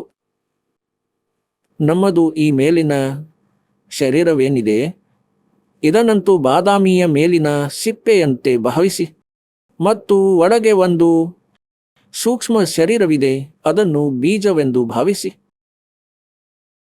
ಹಾಗೆ ಅರಿಯಿರಿ, ಆ ಬೀಜದಲ್ಲೂ ಇನ್ನೊಂದು ಬೀಜವೆಂದು ಭಾವಿಸಿ. ಹೀಗೆ ಅಂದುಕೊಳ್ಳಿ. ಹೀಗೆ ಈ ಶರೀರದೊಳಗೆ ಒಂದು ಸೂಕ್ಷ್ಮ ಶರೀರವಿದೆ, ಮತ್ತು ಸೂಕ್ಷ್ಮ ಶರೀರದಲ್ಲಿ ಈ ಜೀವಾತ್ಮ ಇರುತ್ತದೆ, ಮತ್ತು ಸೂಕ್ಷ್ಮ ಶರೀರದ ಮೇಲೆ ಸೂಕ್ಷ್ಮ ರೂಪದಲ್ಲಿ ವಿಕಾರಗಳು ಅಂಟಿಕೊಳ್ಳುತ್ತವೆ. ಹೇಗೆಂದರೆ ಈ ಜೀವಿ ತನ್ನ ಇಡೀ ಜೀವನದಲ್ಲಿ ಏನೇ ಮಸಾಲೆಯುಕ್ತ ಆಹಾರವನ್ನು ಸೇವಿಸುತ್ತಾನೆ, ಮಾಂಸವನ್ನು ತಿನ್ನುತ್ತಾನೆ, ಸ್ವಲ್ಪ ಸೆದುತ್ತಾನೆ, ಸಾರಾಯಿ ಕುಡಿಯುತ್ತಾನೆ, ಮತ್ತು ಅಫೀಮು ಸೇದುತ್ತಾನೆ. ಹೀಗೆ ಏನೇನೋ ಹಲವಾರು ಪ್ರಕಾರದ ಭೋಜನ ತಿನ್ನುತ್ತಾನೆ. ಹೀಗೆ ಇದೇ ರೀತಿ ಆ ಎಲ್ಲದರ ಅಂಶವು ಸೂಕ್ಷ್ಮ ಶರೀರದಲ್ಲಿ ಅಂಟಿಕೊಳ್ಳುತ್ತದೆ, ಮತ್ತು ನಾವು ಆಹಾರ ಸೇವಿಸುವುದರಿಂದ ನಮ್ಮ ಸ್ಥೂಲ ಶರೀರ ಆರೋಗ್ಯಕರವಾಗಿರುತ್ತದೆ ಮತ್ತು ಕೆಲಸ ಮಾಡಲು ಯೋಗ್ಯವಾಗಿರುತ್ತದೆ. ಅದರೊಳಗೇನು ಸೂಕ್ಷ್ಮ ಶರೀರವಿದೆ, ಅದರಲ್ಲಿ ವಿಷಯ ವಾಸನೆ ಹೋಗಿ ಅಂಟಿಕೊಳ್ಳುತ್ತದೆ. ನಂತರ ಈ ಕಾಲ ಭಗವಂತ 1,00,000 ಮಾನವ ಶರೀರಧಾರಿ ಜೀವಿಗಳನ್ನು 21ನೇ ಬ್ರಹ್ಮಾಂಡದಲ್ಲಿರುವ ತಪ್ತ ಶಿಲೆಯ ಮೇಲೆ, ತಪ್ತ ಶಿಲೆ ಒಂದು ಬಹಳ ಸುನಿಯೋಜಿತ ಆಟೋಮೆಟಿಕ್ ಬಿಸಿಯಾಗಿ ಇರುವ ಒಂದು ಬಂಡೆಯ ಕಲ್ಲು. ಹೇಗೆ ಅಂದರೆ ಒಂದು ಬಾಣಲೆ ಇದ್ದ ಹಾಗೆ ಒಂದು ದೊಡ್ಡ ಆಕಾರದ ಬಾಣಲೆ ಇರುತ್ತದೆ. ಅದನ್ನು ಉಲ್ಟಾ ಇಟ್ಟು ಚಪಾತಿಯನ್ನು ಬೇಯಿಸುತ್ತಾರೆ. ಅದನ್ನು ಹೀಗೆ ಈ ರೀತಿ ಇಟ್ಟಂತೆ ಭಾವಿಸಿ. ಅದು ಮಧ್ಯದಲ್ಲಿ ಪಾತ್ರೆಯಂತಿದ್ದು ಮತ್ತು ಎಲ್ಲ ಕಡೆಯಿಂದ ಮೇಲಕ್ಕೆ, ಹೇಗೆಂದರೆ ಬಟ್ಟಲಿನ ಟೈಪ್ನಲ್ಲಿ. ಹೀಗೆ ಅದರಲ್ಲಿ 1,00,000 ಮಾನವ ಶರೀರಧಾರಿ ಜೀವಿಗಳನ್ನು ಅವರ ಸೂಕ್ಷ್ಮ ಶರೀರದೊಂದಿಗೆ ಅದರಲ್ಲಿ ಹಾಕುತ್ತಾನೆ. ಮತ್ತು ಅದು ಆಟೋಮೆಟಿಕ್ಲಿ ಎಷ್ಟು ಬಿಸಿ ಮಾಡುತ್ತದೆ ಅಂದರೆ ಆ ಜೀವಿಗಳ ಸೂಕ್ಷ್ಮ ಶರೀರದಿಂದ ಆ ಹೊಲಸನ್ನು ಬೇರ್ಪಡಿಸುತ್ತದೆ. ಆ ತಪ್ತಶಿಲೆ ಅಂದರೆ ಆ ಬೆಂಕಿ, ಬಿಸಿ, ತಾಪ, ಅಲ್ಲಿ ಯಾವ ಜೀವಿಗಳು ಹೆಚ್ಚು ವ್ಯಸನಗಳನ್ನು ಮಾಡಿರುತ್ತಾರೆ. ನೀವು ನೋಡಿ, ಈ ಕಾಲನದ್ದು ಎಷ್ಟು ಭಯಂಕರ ಷಡ್ಯಂತ್ರವಿದೆ. ಈ ಜೀವಿ ಈ ದುಶ್ಚಟಗಳಲ್ಲಿ ಆಟೋಮೆಟಿಕ್ಲಿ ತಾನಾಗಿಯೇ ತೊಡಗುತ್ತಾನೆ. ಹೇಗೆಂದರೆ ಈಗ ಹುಕ್ಕ ತಯಾರಿಸಿದ, ಅಂದರೆ ಹುಕ್ಕ ಸಿದ್ಧಪಡಿಸಿದ, ಮತ್ತು ಎಲ್ಲಿಂದೋ ತಂಬಾಕುವಿನ ಗಿಡ ಹುಡುಕಿದ, ಅದನ್ನು ಕತ್ತೆ ಕೂಡ ತಿನ್ನುವುದಿಲ್ಲ, ಮತ್ತು ಅದನ್ನು ಸ್ವಚ್ಛಗೊಳಿಸುವರು 1 ಗಂಟೆಯ ತನಕ. ನಾವು ನೋಡಿದ್ದೇವೆ ನಮ್ಮ ತಂದೆ ದೊಡ್ಡಪ್ಪಗೆ. ಇನ್ನು ಅಲ್ಲಿಯ ಸುತ್ತಮುತ್ತಲಿನವರು, ನೆರೆಹೊರೆಯವರು 2 ಗಂಟೆಗಳ ತನಕ ಅದನ್ನು ಒನಕೆಯಿಂದ ಕುಟ್ಟುವುದು. ಮೊದಲು ಅದನ್ನು ಕತ್ತರಿಸುವರು, ನಂತರ ಅದರಲ್ಲಿ ಬೆಲ್ಲ ಹಾಕಿ ಅದನ್ನು ಕುಟ್ಟಿ ಮಾದಲಿಯಂತೆ ಮಾಡುವರು. ನಂತರ ಹುಕ್ಕ ತಯಾರಿಸಿದರು, ಬೆಂಕಿ ಸಿದ್ಧಪಡಿಸಿ ಒಂದು ಚಿಲುಮೆ ತಂದರು. ಆ ಚಿಲುಮೆಗಾಗಿ ಇನ್ನೂ ಹಲವಾರು ಉಪಾಯಗಳನ್ನು ಮಾಡಿದರು. ನಂತರ ಅದರಲ್ಲಿ ತಂಬಾಕು ತುಂಬಿ ಗೊರೋಡ ಈ ಆನಂದವನ್ನು ಪಡೆಯುವರು. ಈ ಮನಸ್ಸು ಪಡೆಯುತ್ತದೆ ಎಲ್ಲ ಆನಂದವನ್ನು.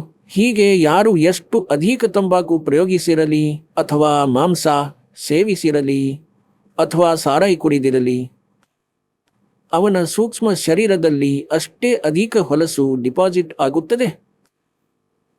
ನಂತರ ಯಾವಾಗ ಅವನನ್ನು ತಪ್ತ ಶಿಲೆಯ ಮೇಲೆ ಹಾಕಲಾಗುತ್ತದೋ ಅವನನ್ನು ಅಧಿಕ ಸಮಯದವರೆಗೆ ತಪ್ತ ಶಿಲೆಯ ಮೇಲೆ ಸುಡಲಾಗುತ್ತದೆ.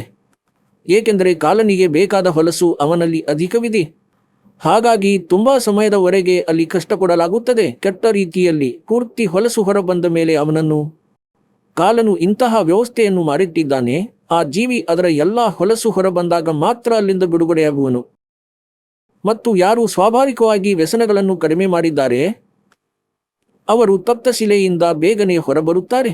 ನಂತರ ಬಂದು ಅನ್ಯಯೋನಿಯಲ್ಲಿ ಹೋಗಲೇಬೇಕಾಗುತ್ತದೆ ಕರ್ಮಾನುಸಾರ. ಹೀಗೆ ಈ ಕಾಲನು ವ್ಯವಸ್ಥೆಯನ್ನು ಮಾಡಿರುವನು. ಯಾರು ಪರಮಾತ್ಮ ಕಬೀರರ ಆಶ್ರಯಕ್ಕೆ ಬರುತ್ತಾರೋ ಅವರು ತಪ್ತ ಶಿಲೆ ಮೇಲೆ ಹೋಗುವುದಿಲ್ಲ. ಅವರ ಅಕೌಂಟ್ ಈ ಧರ್ಮರಾಜನು ಕಾಲನ ಚೀಫ್ ಜಸ್ಟಿಸ್ ಏನಿರುವನು ಈ ಧರ್ಮರಾಯ ತೆಗೆದುಕೊಳ್ಳುವುದಿಲ್ಲ. ಅಲ್ಲಿ ಆ ಭಕ್ತನ ಅಕೌಂಟ್ ಇವರ ಕಾಗದದಿಂದ, ಇವರ ಖಾತೆಯಿಂದ, ಇವರ ಕಂಪ್ಯೂಟರ್ನಿಂದ ಆಟೋಮೆಟಿಕ್ ಆಗಿ ಅರಿದು ಹೋಗುತ್ತದೆ. ಈಗ ಹೇಳುವ ಅರ್ಥ ಏನೆಂದರೆ, ಎಷ್ಟು ವ್ಯಸನಗಳನ್ನು ಇಂದು ಸಮಾಜ ಮಾಡುತ್ತಿದೆ ಕಲಿಯುಗದಲ್ಲಿ. ಇದಕ್ಕಾಗಿ ಮಾಡಿಸುತ್ತಿರುವನು ಏನೆಂದರೆ, ಅಧಿಕ ವ್ಯಸನ ಮಾಡಿದರೆ ಅಧಿಕ ಭೋಜನ ತಯಾರಾಗುವುದು. ಹಾಗಾಗಿ ಪುಣ್ಯಾತ್ಮರೇ, ಈ ಕಾಲ ಭಗವಂತನು ಎಲ್ಲ ಜೀವಿಗಳನ್ನು ಮಿಸ್ಗೈಡ್ ಮಾಡಿಟ್ಟಿದ್ದಾನೆ. ಎಲ್ಲ ಜೀವಿಗಳನ್ನು ಬ್ರಹ್ಮ ವಿಷ್ಣು ಮಹೇಶನಿಗೂ ಸಹ ಯಥಾರ್ಥ ಜ್ಞಾನವನ್ನು ನೀಡಿಲ್ಲ. ಇವನಿಗೆ ಭಯವೇನೆಂದರೆ, ಒಂದೊಮ್ಮೆ ಎಲ್ಲ ಜೀವಾತ್ಮಗಳಿಗೆ ತಮ್ಮ ಮೂಲ ಸ್ಥಾನದ ಬಗ್ಗೆ ಅರಿವಾಗಿ ಬಿಟ್ಟರೆ ಇವರೆಲ್ಲ ಇಲ್ಲಿಂದ ಓಡಿ ಹೋಗುವರು. ಇಲ್ಲಿ ಯಾರೂ ಇರುವುದಿಲ್ಲ. ಓಡಿ ಹೋಗುವುದು ಹಾಗಂತೂ ಸುಲಭವಲ್ಲ. ಆದರೆ ಸಂತರು ಬರುತ್ತಾರೆ, ಪರಮಾತ್ಮ ಕಬೀರರು ಬರುತ್ತಾರೆ, ನಂತರ ತನ್ನ ಯಥಾರ್ಥ ಜ್ಞಾನವನ್ನು ನೀಡುತ್ತಾರೆ. ಈ ಕಾಲನು ಇಂತಹ ಸಿಸ್ಟಮ್ ಮಾಡಿರುವನು, ನಮ್ಮನ್ನು ಇಷ್ಟು ಅಜ್ಞಾನಿ ಮಾಡಿರುವನು ಅಂದರೆ ನಾವು ನಮ್ಮ ಪರಮಪಿತನೊಂದಿಗೇನೆ ವಾದಿಸಲು ಪ್ರಾರಂಭಿಸುತ್ತೇವೆ ಮತ್ತು ಆ ಪರಮಪಿತನ ಆ ಸತ್ಯ ಕಥೆಯನ್ನು ನಾವು ಆಲಿಸಲೂ ಸಹ ಬಯಸುವುದಿಲ್ಲ. ಹಾಗಾಗಿ ನಾವು ಕಾಲನ ಜಾಲದಲ್ಲೇ ಇದ್ದು ಬಿಡುತ್ತೇವೆ. ಪ್ರಶ್ನೆ ಸಂಖ್ಯೆ 3. ಪರಮೇಶ್ವರ ಕಬೀರರು ಯಾವ ಯಾವ ಯುಗದಲ್ಲಿ ಬಂದರು ಮತ್ತು ಎಷ್ಟು ಜೀವಾತ್ಮಗಳನ್ನು ಈ ಕಾಲನ ಜಾಲದಿಂದ ಬಿಡಿಸಿ ಸತ್ಯಲೋಕಕ್ಕೆ ಕರೆದೊಯ್ದರು? ಪರಮೇಶ್ವರ ಕಬೀರರು ತನ್ನ ನೆಚ್ಚಿನ ಶಿಷ್ಯ ಗೌರವಾನ್ವಿತ ಧರ್ಮದಾಸರಿಗೆ ಕಬೀರ್ ಸಾಗರದ ಅಧ್ಯಾಯ ಅಂಬು ಸಾಗರದಲ್ಲಿ 13 ಯುಗಗಳ ಬಗ್ಗೆ ಹೇಳಿದ್ದಾರೆ. ಅದು ಈ ಬ್ರಹ್ಮಾಂಡ ಅಂದ್ರೆ ನಾವು ವಾಸಿಸುವ ಬ್ರಹ್ಮಾಂಡದ್ದಲ್ಲ, ಅದು 5ನೇ ಬ್ರಹ್ಮಾಂಡದ ವಿವರಣೆಯಾಗಿದೆ. ಅದು ಸಮೂಹದ ಮಧ್ಯದಲ್ಲಿದೆ. ಅದರ ಬಗ್ಗೆ ತಾವು ಕಾಲನ 21 ಬ್ರಹ್ಮಾಂಡಗಳ ಮಾಹಿತಿಯಲ್ಲಿ ಪೂರ್ವದಲ್ಲೇ ಅರಿತಿರುವಿರಿ. 5ನೇ ಬ್ರಹ್ಮಾಂಡದಲ್ಲಿ ಪ್ರತ್ಯೇಕ ಬ್ರಹ್ಮಾಂಡದ ಸಮಾನ ಸೃಷ್ಟಿ ನಡೆಯುತ್ತಿರುತ್ತದೆ. ನಾವು ವಾಸಿಸುತ್ತಿರುವ ಬ್ರಹ್ಮಾಂಡದಲ್ಲಿ ಪರಮೇಶ್ವರ ಕಬೀರರ ಭಕ್ತಿ ಸತ್ಯನಾಮದವರೆಗೆ ಮಾಡುತ್ತಿದ್ದವರು ಮಧ್ಯದಲ್ಲಿ ಭಕ್ತಿ ಬಿಟ್ಟರು, ಗುರುದ್ರೋಹಿಯಾಗಲಿಲ್ಲ. ಕಾಲ ಅವರನ್ನು ಮೋಸಗೊಳಿಸಲು ಆ 5ನೇ ಮಧ್ಯದ ಬ್ರಹ್ಮಾಂಡದಲ್ಲಿ ಇರಿಸುತ್ತಾನೆ. ಓಂ ನಾಮದ ಭಕ್ತಿ ಸಂಪಾದನೆಯಂತೂ ನಾವು ವಾಸಿಸುತ್ತಿರುವ ಇದೇ ಬ್ರಹ್ಮಾಂಡದ ಬ್ರಹ್ಮಲೋಕದಲ್ಲಿ ಅನುಭವಿಸುತ್ತಾರೆ. ನಂತರ ಮತ್ತೆ ಜನ್ಮ ಮರಣದ ಚಕ್ರದಲ್ಲಿ ಬೀಳುತ್ತಾರೆ. ನಾವಿರುವ ಬ್ರಹ್ಮಾಂಡದಲ್ಲಿ 4 ಯುಗಗಳಿವೆ: ಸತ್ಯಯುಗ, ತ್ರೇತಾಯುಗ, ದ್ವಾಪರ್ ಯುಗ ಮತ್ತು ಕಲಿಯುಗ. ಆದರೆ 5ನೇ ಮಧ್ಯದ ಬ್ರಹ್ಮಾಂಡದಲ್ಲಿ 13 ಯುಗಗಳಿವೆ. ಅಲ್ಲಿ ಆ ಜೀವಿಗಳನ್ನು ಈ ಕಾಲಬ್ರಹ್ಮ ಕಳುಹಿಸುತ್ತಾನೆ. ಸೋಹಂ ನಾಮವನ್ನು ಜಪಿಸುವವರನ್ನು ಹಾಗೂ ಕೇವಲ ಸತ್ಯನಾಮವನ್ನು ಜಪಿಸುವವರನ್ನು. ಸತ್ಯನಾಮದಲ್ಲಿರುವ ಓಂ ನಾಮದ ಸಂಪಾದನೆಯನ್ನು ಈ ಬ್ರಹ್ಮಾಂಡದ ಬ್ರಹ್ಮಲೋಕದಲ್ಲಿ ಅನುಭವಿಸುತ್ತಾರೆ. 2ನೇ ಮಂತ್ರ ಸೋಹಂ ನಾಮದ ಸಂಪಾದನೆಯನ್ನು ಅನುಭವಿಸಲು ಈ 5ನೇ ಬ್ರಹ್ಮಾಂಡಕ್ಕೆ ಕಳುಹಿಸಲಾಗುತ್ತದೆ. ಅಲ್ಲಿಯೂ ಒಂದು ಬ್ರಹ್ಮಲೋಕವಿದೆ ಮತ್ತು ಇತರ ಲೋಕಗಳೂ ಇವೆ. ಅಲ್ಲಿಯ ಬ್ರಹ್ಮಲೋಕದಲ್ಲಿ ಸುಖ ಅನುಭವಿಸಿದ ನಂತರ ಅವರನ್ನು ಇತರ ದ್ವೀಪಗಳಲ್ಲಿ ರಾಜ ರಾಣಿಯರನ್ನಾಗಿ ಹಾಗೂ ಜನತೆಯ ರೂಪದಲ್ಲಿ ಜನ್ಮ ನೀಡಲಾಗುತ್ತದೆ. ಆಗ ಆ ಜನರು ಅಲ್ಲಿಯೂ ಭಕ್ತಿ ಮಾಡುತ್ತಾರೆ. ಅಲ್ಲಿ ರಾಜ್ಯದ ಸುಖವನ್ನು ಅನುಭವಿಸುತ್ತಾರೆ. ಈಗ ಬನ್ನಿ ತಿಳಿಯೋಣ ಆ ಬ್ರಹ್ಮಾಂಡದ ಯುಗಗಳ ವಿಷಯದಲ್ಲಿ. ಅಲ್ಲಿ 13 ಯುಗಗಳಿವೆ. 13 ಯುಗಗಳಲ್ಲಿ ಪರಮಾತ್ಮ ಯಾರ್ಯಾರಿಗೆ ಭೇಟಿಯಾದರು ಮತ್ತು ಎಷ್ಟು ಜೀವಿಗಳ ಉದ್ಧಾರ ಮಾಡಿದರು? ಪ್ರಥಮವಾಗಿ ಅಘಾಸುರ್ ಯುಗ. ಪರಮೇಶ್ವರ ಕಬೀರರು ಧರ್ಮದಾಸರಿಗೆ ಹೇಳಿದರೇನೆಂದ್ರೆ, ಅಘಾಸುರ್ ಯುಗದಲ್ಲಿ ನಾನು 5ನೇ ಬ್ರಹ್ಮಾಂಡದಲ್ಲಿ ಹೋದೆ. ಅಘಾಸುರ್ ಯುಗದ ಜೀವಿಗಳು ಉತ್ತಮ ಸ್ವಭಾವದವರಾಗಿರುತ್ತಾರೆ. ಅವರು ಶೀಘ್ರವೇ ನನ್ನ ಜ್ಞಾನವನ್ನು ಸ್ವೀಕರಿಸಿದರು. ಅಲ್ಲಿ ನಾನು 1 ಕೋಟಿ ಜೀವಿಗಳನ್ನು ಪಾರು ಮಾಡಿದೆ. ಎರಡನೆಯದು ಬಲಭದ್ರಯುಗ. ಬಲಭದ್ರಯುಗದಲ್ಲಿ 14 ಲಕ್ಷ ಜೀವಿಗಳನ್ನು ಪಾರು ಮಾಡಿದೆ. ಮೂರನೆಯದು ದ್ವಂದರ್ ಯುಗ. ಪರಮೇಶ್ವರರು ಹೇಳಿದರೇನೆಂದ್ರೆ, ದ್ವಂದರ್ ಯುಗದಲ್ಲಿ ಒಬ್ಬ ಜಲರಂಗೆಂಬ ಶುಭಕರ್ಮಿ ಹಂಸಾತ್ಮ ತನ್ನ ಪೂರ್ವ ಜನ್ಮಗಳ ಭಕ್ತಿ ಸಂಪಾದನೆಯಿಂದ ಅಚ್ ದ್ವೀಪದಲ್ಲಿ ವಾಸಿಸುತ್ತಿದ್ದ ಮತ್ತು ಸ್ವಯಂಭೂ ಗುರು ಕೂಡ ಆಗಿದ್ದ. ಅವನು ಅನೇಕ ಜೀವಿಗಳಿಗೆ ದೀಕ್ಷೆಯನ್ನು ನೀಡಿ ಶಿಷ್ಯರನ್ನಾಗಿಸಿಕೊಂಡಿದ್ದ. ಅವರು ಅವನ ಸೇವೆ ಮಾಡುತ್ತಿದ್ದರು. ಜಲರಂಗ್ ಶಿಷ್ಯರ ತಲೆಯ ಮೇಲೆ ಕೈ ಇಟ್ಟು ದೀಕ್ಷೆ ನೀಡುತ್ತಿದ್ದ. 2 ಶಿಷ್ಯರು ಬಿಳಿ ಬಣ್ಣದ ಚಾಮರಗಳಿಂದ ಸೇವೆ ಮಾಡುತ್ತಿದ್ದರು. ಜಲರಂಗ್ ಮಲಗಿದ್ದ. ಕೋಟ್ಯಾಂತರ ಶಿಷ್ಯರು ಅವನಿಗೆ ಪ್ರಣಾಮಿಸುತ್ತಿದ್ದರು. ಮಲಗಿದ್ದು ಕೆಳಗಿನ ಬ್ರಹ್ಮಾಂಡದಲ್ಲಿ ಶಂಖಯುಗಗಳು ಕಳೆದವು. ಆ ಸಮಯದಲ್ಲಿ ನಾನು ನನ್ನ ಜ್ಞಾನದ ಪ್ರಚಾರ ಮಾಡಿ 2000 ಜೀವಿಗಳನ್ನು ಪಾರು ಮಾಡಿದೆ. ಆಗ ಜಲರಂಗ್ ಋಷಿ ಎದ್ದು ನನ್ನೊಡನೆ ವಾದ ಮಾಡತೊಡಗಿದ. ಹೇಳಿದ, ನಾನೇನು ದೀಕ್ಷೆಯನ್ನು ನೀಡುತ್ತೇನೆ, ಅದು ಶ್ರೇಷ್ಠ ಮಂತ್ರವಾಗಿದೆ. ನನ್ನ ಅನುಮತಿಯಿಲ್ಲದೆ ಕಬೀರ ಇಲ್ಲಿಗೆ ಹೇಗೆ ಬಂದ? ನಂತರ ಅವನು ಕಾಲ ಬ್ರಹ್ಮನನ್ನು ಆದಿಪುರುಷನೆಂದು ಹೇಳತೊಡಗಿದ.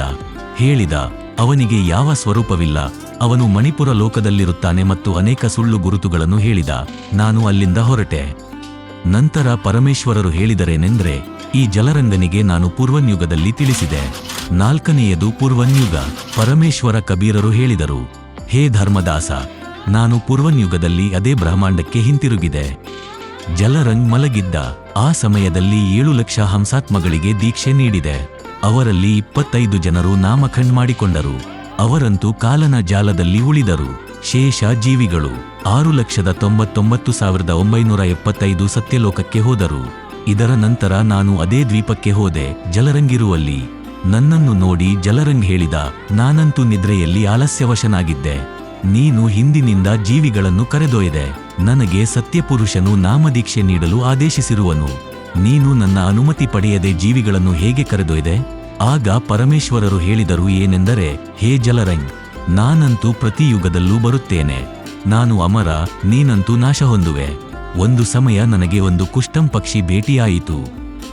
ಅದು ಕೂಡ ಇದೇ ಬ್ರಹ್ಮಾಂಡದಲ್ಲಿ ವಾಸಿಸುತ್ತದೆ. ಅದು ಅಸಂಖ್ಯ ಯುಗಗಳಿಂದ ಬದುಕುತ್ತಿದೆ. ಕುಷ್ಟಂ ಪಕ್ಷಿ ಹೇಳಿತು, ನಾನು 27,000 ಮಹಾಪ್ರಳಯಗಳನ್ನು ನೋಡಿದ್ದೇನೆ. ಆಗ ಜಲರಂಗ್ ಹೇಳಿದ, ನನಗೆ ಕುಷ್ಟಂ ಪಕ್ಷಿಯ ದರ್ಶನ ಮಾಡಿಸು.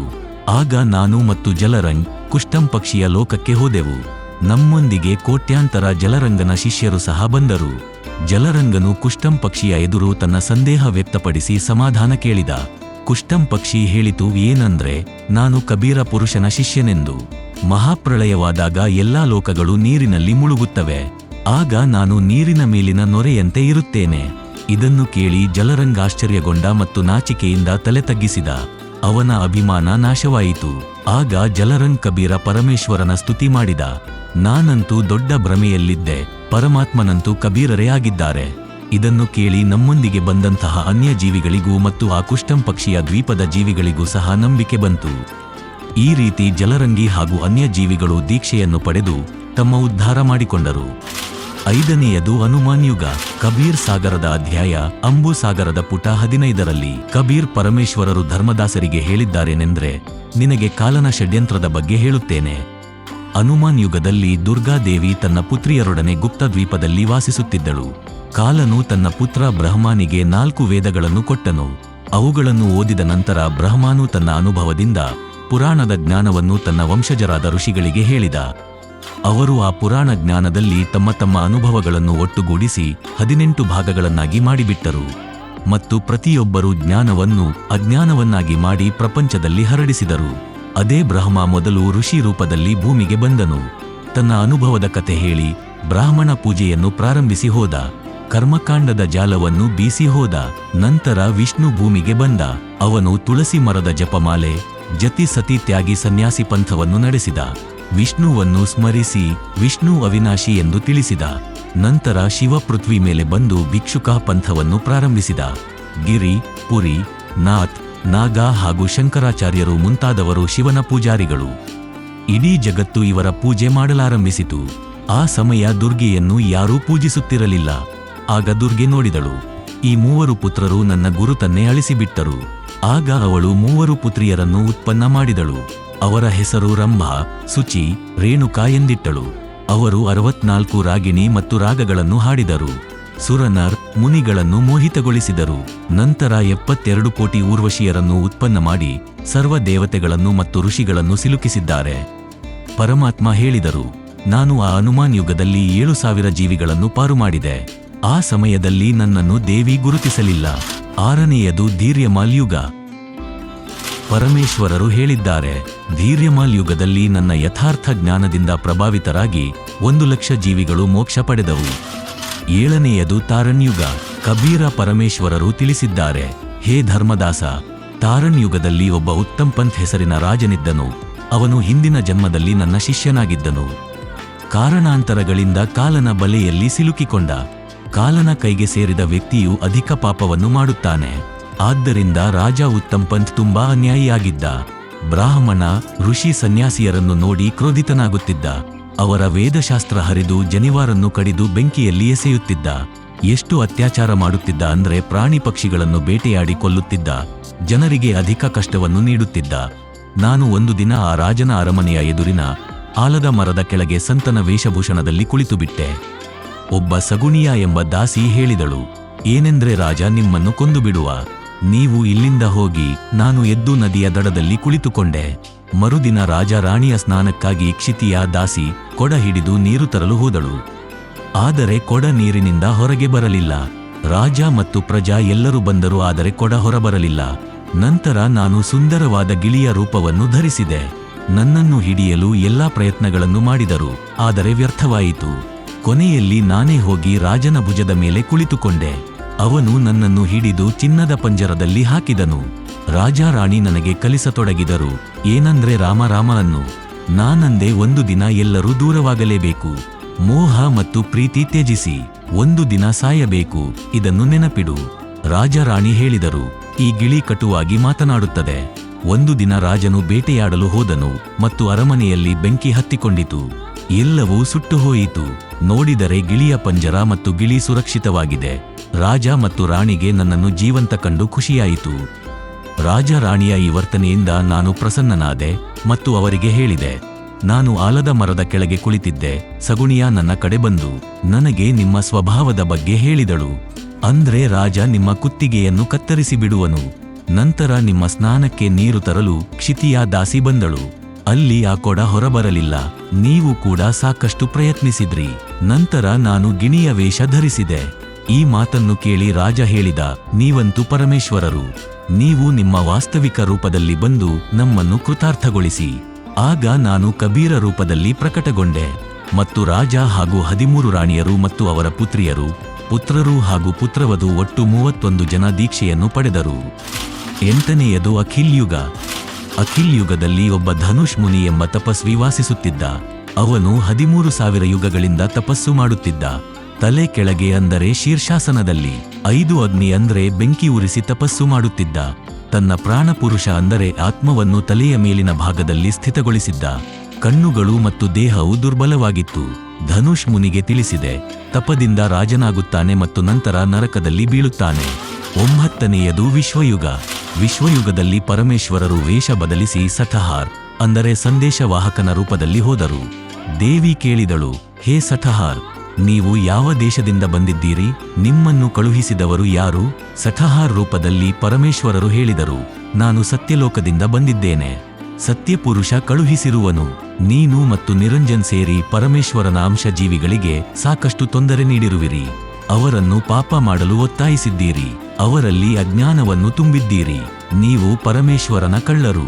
ಪರಮೇಶ್ವರನ ಈ ಸತ್ಯವಚನಗಳನ್ನು ಕೇಳಿ ದೇವಿಗೆ ಲಜ್ಜೆ ಬಂತು ಮತ್ತು ನನ್ನನ್ನು ಸಿಂಹಾಸನದ ಮೇಲೆ ಕೂರಿಸಿ ಹೇಳಿದಳು, ನೀವು ನಿಮ್ಮ ಜ್ಞಾನ ಮತ್ತು ನಾಮವನ್ನು ನೀಡಿ ಜೀವಿಗಳನ್ನು ಕರೆದೊಯ್ಯಬಹುದು. ಪರಮೇಶ್ವರ ಕಬೀರರು ಹೇಳಿದರು, ಹೇ ಧರ್ಮದಾಸ, ವಿಶ್ವಯುಗದಲ್ಲಿ ಮಾನವನ ಆಯಸ್ಸು 1,000 ಯುಗವಾಗಿರುತ್ತಿತ್ತು. ಈ ಯುಗ 20 ಲಕ್ಷ ವರ್ಷಗಳ ಅವಧಿಯಾಗಿತ್ತು. ಮಾನವರ ಎತ್ತರ 68 ಕೈಗಳು ಅಂದರೆ 106 ಅಡಿಯಾಗಿರುತ್ತಿತ್ತು. ಯಾವ ವ್ಯಕ್ತಿ 7 ನಾಮಗಳ ಪ್ರಥಮ ಮಂತ್ರ ಪಡೆಯುತ್ತಿದ್ದ, ಸತ್ಯನಾಮ ಮತ್ತು ಸಾರನಾಮದಲ್ಲಿ ನಂಬಿಕೆಯನ್ನು ಇಡುತ್ತಿದ್ದ, ಅವನೇ ಪರಮೇಶ್ವರನ ದರ್ಶನ ಪಡೆಯುತ್ತಿದ್ದ. 10ನೆಯದು ಅಕ್ಷಯ ತರುಣ್ ಯುಗ. ಪರಮೇಶ್ವರ್ ಕಬೀರರು ಹೇಳಿದರು, ಹೇ ಧರ್ಮದಾಸ, ಈ ಯುಗದಲ್ಲಿ ಅದೇ ಬ್ರಹ್ಮಾಂಡದಲ್ಲಿ ಕಾಲನ ಕೂರ್ಮ ಇದ್ದ. ಅವನಿಗೆ ತಿಳಿಸಿದೆ, ಅವನು ದೀಕ್ಷೆ ಪಡೆದ. ಅಲ್ಲಿ ಒಂದು ನರಕವಿದೆ, ಅದರಲ್ಲಿ 84 ಕೊಳಗಳಿವೆ. ಪ್ರತಿಯೊಂದು ಕೊಳಕ್ಕೆ ಒಬ್ಬ ಯಮದೂತ ಕಾವಲುಗಾರನಾಗಿದ್ದಾನೆ. ಅವುಗಳಿಗೆ 14 ಯಮ ಮುಖ್ಯಸ್ಥರು. ಅಲ್ಲಿ 28 ಲಕ್ಷ ನಕಲಿ ಗುರುಗಳು ಮತ್ತು ಅವರ ಶಿಷ್ಯರು ಹಾಗೂ ಅನ್ಯ ಇತರ ಜೀವಿಗಳು ನರಕ ಅನುಭವಿಸುತ್ತಿದ್ದರು. ಅವರಿಗೆ ಯಮದೂತರು ಪೀಡಿಸುತ್ತಿದ್ದರು. ಆದರೆ ನಾನಲ್ಲಿರುವ ತನಕ ಎಲ್ಲ ಜೀವಿಗಳು ನರಕದ ಯಾತನೆ ಅನುಭವಿಸಲಿಲ್ಲ. ನಾನು ಹೊರಟ ಮೇಲೆ ಮತ್ತೆ ಅದೇ ಹಿಂಸೆ ಪ್ರಾರಂಭವಾಯಿತು. ಈ ಯುಗದಲ್ಲಿ ನಾನು 5 ಲಕ್ಷ ಜೀವಿಗಳಿಗೆ ಮೋಕ್ಷ ಕೊಡಿಸಿದೆ. 11ನೆಯದು ನಂದಿಯುಗ. ಪರಮೇಶ್ವರ ಕಬೀರರು ಹೇಳಿದ್ರು, ಏನೆಂದರೆ, ಹೇ ಧರ್ಮದಾಸ, ನಂದಿಯುಗದಲ್ಲಿ ಒಬ್ಬ ಗುಪ್ತಮುನಿ ಇದ್ದ. ಅವನು ಕಣ್ಣು ಮುಚ್ಚಿ ಕುಳಿತು ಧ್ಯಾನಿಸುತ್ತಿದ್ದ. ಧ್ಯಾನ ಮಾಡುತ್ತಾ ಕೋಟಿ ವರ್ಷಗಳು ಕಳೆದಿದ್ದವು. ನಾನು ಅವರ ಹತ್ತಿರ ಕುಳಿತುಕೊಂಡೆ. ಋಷಿ ಕಣ್ಣು ತೆರೆದಾಗ ಕೇಳಿದರು, ನೀವು ಯಾರು? ಇಂದಿನ ತನಕ ನಾನು ಇಂತಹ ಶೋಭೆಯುಳ್ಳ ವ್ಯಕ್ತಿಯನ್ನು ನೋಡಿಲ್ಲ. ಆಗ ನಾನು ಉತ್ತರಿಸಿದೆ, ನಾನು ಸತ್ಯಲೋಕದಿಂದ ಬಂದಿರುವೆ. ಸತ್ಯಲೋಕದ ವ್ಯವಸ್ಥೆಯ ಬಗ್ಗೆ ಕೇಳಿದಾಗ ಗುಪ್ತಮುನಿಯು ಲೋಕವನ್ನು ನೋಡುವ ಪ್ರಬಲವಾದ ಇಚ್ಛೆ ವ್ಯಕ್ತಪಡಿಸಿದ. ಆಗ ಅವರಿಗೆ ಪ್ರಥಮ ನಾಮದೀಕ್ಷೆ ನೀಡಿ ಸತ್ಯಲೋಕವನ್ನು ತೋರಿಸಿದೆ. ಸತ್ಯನಾಮ ಹಾಗೂ ಸಾರನಾಮವನ್ನು ಕೊಟ್ಟು ಅವನನ್ನು ಪಾರು ಮಾಡಿದೆ. 12ನೆಯದು ಹಿಂಡೋಲ್ ಯುಗ. ಪರಮೇಶ್ವರ ಕಬೀರರು ಹೇಳಿದರು, ಧರ್ಮದಾಸ, ನಾನು ಹಿಂಡೋಲ್ ಯುಗದ ಮಧ್ಯದಲ್ಲಿ ಹೋದೆ. ನಾನು ಪ್ರತಿ ಮನೆಗೆ ಜ್ಞಾನವನ್ನು ಹೇಳುತ್ತಾ ವಿಹರಿಸುತ್ತಿದ್ದೆ. ಯಾರೂ ಸಹ ನನ್ನೊಂದಿಗೆ ಮಾತನಾಡುತ್ತಿರಲಿಲ್ಲ. ನಾನು ಅವರಿಗೆ ಅಮೃತ ಜ್ಞಾನವನ್ನು ಹೇಳುತ್ತಿದ್ದೆ. ಅವರು ನನ್ನೊಂದಿಗೆ ಜಗಳವಾಡುತ್ತಿದ್ದರು. ನಿಧಾನವಾಗಿ ತಿಳಿಸಿದೆ. ಲಾಭ ಮತ್ತು ಲೋಭ ಕೊಟ್ಟು ಅವರನ್ನು ಆಶ್ರಯಕ್ಕೆ ತೆಗೆದುಕೊಂಡೆ. 7 ಲಕ್ಷ ಆತ್ಮಗಳು ದೀಕ್ಷೆಯನ್ನು ಪಡೆದರು. ಅವರನ್ನು ಸತ್ಯಲೋಕಕ್ಕೆ ಕಳುಹಿಸಿದೆ. 13ನೆಯದು ಕಂಕವತ್ ಯುಗ. ಪರಮೇಶ್ವರ ಕಬೀರರು ಹೇಳಿದ್ರು, ಹೇ ಧರ್ಮದಾಸ, ಯಾವಾಗ ಕಾಲನಿರಂಜನನಿಗೆ ತಿಳಿದು ಬಂತು ಏನೆಂದ್ರೆ ಸತ್ಯಲೋಕದಿಂದ ಯಾರೋ ಮುಕ್ತಿದಾತ ಅಂದರೆ ಆತ್ಮಗಳನ್ನು ಮುಕ್ತಗೊಳಿಸುವ ಸತ್ಯಪುರುಷನು ಕಳುಹಿಸಿದ ಅಂಶ ಬರುತ್ತಾನೆ. ಅವನು ಅನೇಕ ಜೀವಿಗಳನ್ನು ಕಾಲನ ಜಾಲದಿಂದ ಮುಕ್ತಗೊಳಿಸಿದ್ದಾನೆ. ಕಂಕವತ್ ಯುಗದಲ್ಲಿ ಕಾಲಬ್ರಹ್ಮ ಸ್ವತಃ ಒಬ್ಬ ಗುಪ್ತಮುನಿಯ ರೂಪ ಮಾಡಿಕೊಂಡು ಕುಳಿತು ತಪಸ್ಸು ಮಾಡುತ್ತಿದ್ದ. ಕೋಟ್ಯಾಂತರ ಜೀವಿಗಳಿಗೆ ನಾಮ ನೀಡಿ ಮೂರ್ಖರನ್ನಾಗಿಸಿದ. ಅವರ ಗುರುವಾಗಿ ಮಧ್ಯದಲ್ಲಿರುವ ಬ್ರಹ್ಮಾಂಡದ ಪಾತಾಳ ಲೋಕದಲ್ಲಿ ಕುಳಿತಿದ್ದ. ನಾನು ಅವನಿಗೆ ತಿಳಿಸಿದೆ, ನೀನು ಕಾಲನು. ನೀನು ಪರಮೇಶ್ವರನ ಜೀವಿಗಳನ್ನು ಪೀಡಿಸುತ್ತಿರುವೆ, ಪಾಪದ ಭಾಗಿಯಾಗುತ್ತಿರುವೆ. ನಾನೇ ಎಲ್ಲವನ್ನೂ ರಚಿಸಿದ್ದೇನೆ. ನಾನೇ ಸತ್ಯಲೋಕದಲ್ಲಿ ಮೊಟ್ಟೆಯಿಂದ ನಿನ್ನನ್ನು ಸೃಷ್ಟಿಸಿದವನು. ನೀನಂತೂ ನನ್ನನ್ನು ಗುರುತಿಸಲಿಲ್ಲ. ಇದನ್ನು ಕೇಳಿದ ಕಾಲನು ನನ್ನೊಂದಿಗೆ ಯುದ್ಧ ಮಾಡತೊಡಗಿದ. ನಾನು ವಚನ ಶಕ್ತಿಯಿಂದ ಅವನಿಗೆ ಗಾಯಗೊಳಿಸಿದೆ. ಅವನು ಎದ್ದು ಓಡಿ ಹೋದನು ಮತ್ತು ತನ್ನ 21ನೇ ಬ್ರಹ್ಮಾಂಡದಲ್ಲಿ ಹೋಗಿ ಅಡಗಿದ. ತದನಂತರ ಆ ಮಧ್ಯದ ಬ್ರಹ್ಮಾಂಡದಲ್ಲಿನ 3 ಲೋಕಗಳಲ್ಲಿ ಪ್ರಳಯವಾಯಿತು. ಈ ಕಂಕವತ್ ಯುಗದ ಅವಧಿ 35 ಲಕ್ಷವಾಗಿರುತ್ತದೆ. ಮಾನವರ ಆಯಸ್ಸು 1 ಲಕ್ಷ ವರ್ಷಗಳದ್ದಾಗಿರುತ್ತದೆ. ಮಾನವರ ದೇಹದ ಎತ್ತರವು 80 ಕೈಗಳಷ್ಟು ಅಂದರೆ 106 ಅಡಿ ಇರುತ್ತದೆ. ಹೀಗೆ ಪರಮೇಶ್ವರ ಕಬೀರರು ಮಧ್ಯದ ಬ್ರಹ್ಮಾಂಡದ 13 ಯುಗಗಳಲ್ಲಿ ಅನೇಕ ಜೀವಿಗಳನ್ನು ಪಾರು ಮಾಡಿದರು. ಪ್ರಶ್ನೆ 4. ನಾವು ವಾಸಿಸುವ ಬ್ರಹ್ಮಾಂಡದಲ್ಲಿ ಎಷ್ಟು ಯುಗಗಳಿವೆ? ಈ ಯುಗಗಳ ಎಷ್ಟು ಅವಧಿಯಾಗಿದೆ? ಈ ಯುಗಗಳಲ್ಲಿ ಮನುಷ್ಯರ ಆಯಸ್ಸು ಎಷ್ಟಿರುತ್ತದೆ? ಹಾಗೂ ಪರಮಾತ್ಮ ಈ ಯುಗಗಳಲ್ಲಿ ಯಾವ ರೂಪದಲ್ಲಿ ಬಂದಿದ್ದರು? ಈಗ ಪುಣ್ಯಾತ್ಮರೇ, ಕಬೀರ ಪರಮೇಶ್ವರರು ಪೂರ್ಣ ಪರಮಾತ್ಮರು. ಅವರು ಅಲ್ಲಾಹು ಅಕ್ಬರ್ ಆಗಿರುವರು. ಅಲ್ಲಾಹ್ ಕಬೀರ್ ಅನ್ನಿ, ಬೇಕಾದರೆ ಕಬೀರ್ ಅಲ್ಲಾಹ್ ಅನ್ನಿ, ಗಾಡ್ ಕಬೀರ್ ಅನ್ನಿ, ಕಬೀರ್ ಸಾಹೇಬ್ ಅನ್ನಿ, ಅಲ್ಲಾಹು ಅಕ್ಬರ್ ಅನ್ನಿ. ಅಲ್ಲಾಹ್ ಕಬೀರ್ ಅಥವಾ ಅಕ್ಬರ್ ಒಂದೇ ಮಾತಾಗಿದೆ. ಹೀಗೆ ತಮ್ಮ ಪ್ರೀತಿಯ ಆತ್ಮಗಳನ್ನು ಸರಿಯಾದ ಮಾರ್ಗದಲ್ಲಿ ತೊಡಗಿಸುತ್ತಾರೆ. ಅವರ ಬ್ಯಾಟರಿ ಚಾರ್ಜ್ ಮಾಡುತ್ತಾರೆ. ಈಗ ಪುಣ್ಯಾತ್ಮರೇ, ಭಗವಂತ ಹೇಗಿದ್ದಾನೆ ಮತ್ತು ಯಾರಾಗಿದ್ದಾರೆ ಪರಮಾತ್ಮ? ಮೊದಲಂತೂ ನಾವು ನಮ್ಮ ಸದ್ಗ್ರಂಥಗಳಿಂದ ಗುರುತಿಸೋಣ ಭಗವಂತ ಹೇಗಿದ್ದಾನೆಂದು. ಈಗ ಪವಿತ್ರ ಹಿಂದೂ ಧರ್ಮದೊಳಗೆ 4 ವೇದಗಳನ್ನು ಅಥೆಂಟಿಕ್ ಎಂದು ನಂಬಲಾಗುತ್ತದೆ. ಅಂದರೆ ವೇದಗಳಲ್ಲಿ ಬರೆದದ್ದೇ ಫೈನಲ್ ಆಗಿದೆ. ಆದರೆ ವೇದಗಳ ಏನು ಲೇಖಗಳಿವೆ, ಮೂಲ ಪಠ್ಯ ಸಂಸ್ಕೃತ ಭಾಷೆಯಲ್ಲಿದೆ. ಈಗ ಪುಣ್ಯಾತ್ಮರೇ, ಜ್ಞಾನವೇನಿರುತ್ತದೆ? ಜ್ಞಾನ ಅದು ಯಾವುದೇ ಭಾಷೆಯಲ್ಲಿರಲಿ, ಜ್ಞಾನವಂತೂ ಜ್ಞಾನವೇ. ಹೇಗೆಂದರೆ ನಾವು ಅದನ್ನು ಬೇಕಾದರೆ ಹರಿಯಾಣ ಭಾಷೆಯಲ್ಲಿ ಮಾತನಾಡಿ ಹೇಳಲಿ, ಅಥವಾ ಬೇಕಾದರೆ ಯಾರಿಗಾದರೂ ಅರ್ಥವಾಗುವ ಭಾಷೆಯಲ್ಲಿ ಮಾತನಾಡಿ ಹೇಳಲಿ, ಆ ಜ್ಞಾನ ಶ್ರೇಷ್ಠವಾಗಿರಬೇಕು ಅಷ್ಟೇ, ಯಥಾರ್ಥವಾಗಿರಬೇಕು, ಅದನ್ನು ಅರಿಯುವುದು ಅವಶ್ಯಕವಾಗಿದೆ. ಈಗ ಒಂದು ಭಾಷೆಯ ಅರಿವು ನಿಮ್ಮನ್ನು ವಿದ್ವಾಂಸರನ್ನಾಗಿಸುವುದಿಲ್ಲ. ಹೇಗೆಂದರೆ ಸಂಸ್ಕೃತ ಭಾಷೆಯನ್ನು ಅರಿತಿದ್ದರು ಬ್ರಾಹ್ಮಣ ವರ್ಗ, ಮತ್ತು ಇವರಿಗೇನೆ ಮೊದಲು ಸತ್ಯಯುಗ ತ್ರೇತಾ ದ್ವಾಪರದವರೆಗೆ ಶಿಕ್ಷಣ ಪಡೆಯುವ ಆದೇಶವಿತ್ತು. ಬೇರೆ ವರ್ಣಕ್ಕಿರಲಿಲ್ಲ, ವರ್ಗಕ್ಕಿರಲಿಲ್ಲ. ಪರಮಾತ್ಮ 4 ಯುಗಗಳಲ್ಲೂ ಬಂದಿದ್ದಾರೆ. ಸತ್ಯಯುಗದಲ್ಲಿ ಸತ್ಸುಕೃತ್ ಎಂಬ ಹೆಸರಿನಿಂದ ಬಂದಾಗ ಈ ಮನುನಂತಹ ಋಷಿಗಳನ್ನು ಭೇಟಿಯಾದರು. ಬ್ರಹ್ಮಗೆ, ವಿಷ್ಣುಗೆ, ಶಿವನಿಗೆ ಭೇಟಿಯಾದರು. ಇವರಿಗೆ ಯಥಾರ್ಥ ಜ್ಞಾನವನ್ನು ತಿಳಿಸಿದರು. ಇವರು ಗಮನ ಕೊಟ್ಟು ಕೇಳಿದರು. ಆದರೆ ನಂತರ ಇವರ ಬುದ್ಧಿಯನ್ನು ಕಾಲನು ಬದಲಿಸಿದ. ಅಂದರೆ ಇವನು ಸುಳ್ಳು ಹೇಳುತ್ತಾನೆ, ಹಾಗೇನೂ ಇಲ್ಲ ಎಂದು. ಆಗ ಮೂವರು ತಿರಸ್ಕರಿಸಿದರು. ಭಗವಂತನ ವಾಣಿಯನ್ನು ಒಪ್ಪಲಿಲ್ಲ. ಮನು ಕೂಡ ಪರಮಾತ್ಮನ ಹೆಸರನ್ನು ಹಾಳು ಮಾಡಿದ. ಅಂದರೆ ಇವನು ವಾಮದೇವನೆಂದು. ವಾಮ ಅಂದರೆ ಉಲ್ಟಾ, ವಿರುದ್ಧ ಅರ್ಥ ಮಾಡುವವನು. ಏಕೆಂದರೆ ಕಬೀರ ಪರಮೇಶ್ವರರು ಹೇಳುತ್ತಿದ್ದರು, ನಾನೇ ಪರಮಾತ್ಮನು. ಈ ವಿಷಯಕ್ಕೆ ಅವರು ತುಂಬಾ ಗೇಲಿ ಮಾಡುತ್ತಿದ್ದರು. ಇವನು ಭಗವಂತ ನೋಡು, ತನ್ನನ್ನು ಬ್ರಹ್ಮ ವಿಷ್ಣು ಮಹೇಶ್ವರಿಗಿಂತ ಶ್ರೇಷ್ಠನೆಂದು ತಿಳಿಯುತ್ತಾನೆ. ಮೆಂಟಲ್, ಇವನು ಮೆಂಟಲ್. ಅವರು ಹೇಳುತ್ತಿದ್ದರು, ಭಗವಂತನಂತೂ ನಿರಾಕಾರ, ಪ್ರಕಾಶವೇ ಪ್ರಕಾಶ. ಪರಮಾತ್ಮ ಹೇಳುತ್ತಿದ್ದರು, ಮೇಲೆಯೂ ನಾನೇ ಇರುವೆನು, ಕೆಳಗೆಯೂ ನಾನೇ ಇರುವೆನು, ಎರಡೂ ಜಾಗದಲ್ಲಿ ನಾನೇ ಇರುವೆನು. ಹಾಗಾಗಿ ಅವರ ಹೆಸರನ್ನು ವಾಮದೇವನೆಂದು ಇಟ್ಟರು. ವಾಮದೇವ, ವಾಮ ಎಂದರೆ ಉಲ್ಟಾ, ವಿರುದ್ಧ ಬುದ್ಧಿ ಉಳ್ಳವನು. ವಾಮದೇವ ವಿರುದ್ಧ ಬುದ್ಧಿ ಉಳ್ಳ ಭಗವಂತ. ಹೇಳುವ ಅರ್ಥವೇನೆಂದರೆ ಪರಮಾತ್ಮನನ್ನು ಯಾರೂ ಪರಮಾತ್ಮನೆಂದು ನಂಬಲಿಲ್ಲ. ತ್ರೇತಾ ಯುಗದಲ್ಲಿ ಮುನೀಂದ್ರ ಹೆಸರಿನಿಂದ ಬಂದಿದ್ದರು ಮತ್ತು ದ್ವಾಪರದಲ್ಲಿ ಕರುಣಾಮ ಎಂಬ ಹೆಸರಿನಿಂದ ಬಂದಿದ್ದರು. ಸುಪಚೆ ಸುದರ್ಶನನ ಗುರುಗಳಾಗಿದ್ದರು. ಮತ್ತು ತ್ರೇತಾಯುಗದಲ್ಲಿ ಬಂದಾಗ ಮಂಡೋದರಿ ಮತ್ತು ನಲ ಮತ್ತು ನೀಲ ಹಾಗೂ ಲಂಕಾದೊಳಗೆ ಒಬ್ಬ ಚಂದ್ರವಿಜಯ ಹಾಸ್ಯಗಾರನಿದ್ದ. ಅವನ 16 ಸದಸ್ಯರು ದೀಕ್ಷೆ ಪಡೆದಿದ್ದರು. ಇನ್ನೂ ಕೆಲವು ಒಳ್ಳೆಯ ಆತ್ಮಗಳು ಪರಮಾತ್ಮನ ಆಶ್ರಯ ಪಡೆದಿದ್ದವು.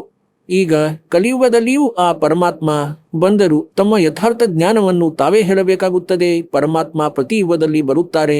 ಈ ಕಾಲನ ಜಾಲದ ಬಗ್ಗೆ ನಿಮ್ಮನ್ನು ತಿಳಿಸಿರುವೆ, ತಾವು ಅರಿತುಕೊಂಡಿರುವಿರಿ. ಆದರೆ ನಿಮ್ಮ ಹಿಂದಿನ ಜನ್ಮದ ಸಂಸ್ಕಾರ, ನಿಮ್ಮ ಹಿಂದಿನ ಜನ್ಮದ ಪಾಪಗಳೇನಿವೆ, ಜನ್ಮ ಜನ್ಮಾಂತರಗಳದ್ದು, ಅವು ಅತ್ಯಧಿಕವಾಗಿವೆ, ಕಡಿಮೆ ಏನಲ್ಲ. ಮತ್ತು ನಿಮ್ಮ ಬಳಿ ಭಕ್ತಿಯ ಶಕ್ತಿ, ಪುಣ್ಯವು ಈ ಕಲಿಯುಗದಲ್ಲಿ ತಲುಪಿದ ಕಾರಣ ಸಂಪೂರ್ಣವಾಗಿ ಕ್ಷೀಣವಾಗಿವೆ. ಏಕೆಂದರೆ ಸತ್ಯಯುಗ ತ್ರೇತಾ ದ್ವಾಪರದಲ್ಲಿ ಈ ಪುಣ್ಯಾತ್ಮರು ತಮ್ಮ ಪುಣ್ಯಗಳನ್ನೆಲ್ಲ ಖಾಲಿ ಮಾಡಿಕೊಳ್ಳುತ್ತಾರೆ. ಆ 3 ಯುಗಗಳಲ್ಲಿ ಜೀವಿಗಳು ಹೆಚ್ಚು ದುಃಖಿಯಾಗಿರುವುದಿಲ್ಲ. ಸತ್ಯಯುಗದೊಳಗೆ 1,00,000 ವರ್ಷಗಳ ಆಯಸ್ಸು ಇರುತ್ತದೆ ಮಾನವದತ್ತು. ಈಗ ಯೋಚಿಸಿ ಪುಣ್ಯಾತ್ಮರೇ, 1,00,000 ವರ್ಷಗಳ ಜೀವನವೂ ನಾವು ಬದುಕಿದ್ದೇವೆ, ಮನುಷ್ಯ ಜೀವನವನ್ನು. ಮತ್ತು ಆ ಸಮಯ ಆರೋಗ್ಯಕರವಾದ ಶರೀರ, ಶಾಂತ ಮನಸ್ಸು, ರಾಗದ್ವೇಷ ತುಂಬ ಕಡಿಮೆ. ಸತ್ಯಯುಗದಲ್ಲಿ ಆ ಕಾಲದಲ್ಲೂ ನಾವು ಇದ್ದೆವು. ಸತ್ಯಯುಗದಲ್ಲಿ ಒಂದು ವಿಶೇಷತೆ ಏನೆಂದರೆ, ಹೆಂಡತಿಗಿಂತ ಮೊದಲೇ ಗಂಡ ಸಾಯುವುದಿಲ್ಲ, ತಂದೆಗಿಂತ ಮೊದಲೇ ಮಗನ ಮೃತ್ಯುವಾಗುವುದಿಲ್ಲ. ಇನ್ನೂ ದೈಹಿಕ ಕಷ್ಟಗಳು ಮತ್ತು ಮಾನಸಿಕ ಸಮಸ್ಯೆಗಳು ಕೇವಲ ಹೆಸರಿಗೆ ಮಾತ್ರ ಇರುತ್ತವೆ. 1,00,000 ವರ್ಷಗಳ ಜೀವನ ಮನುಷ್ಯನದು.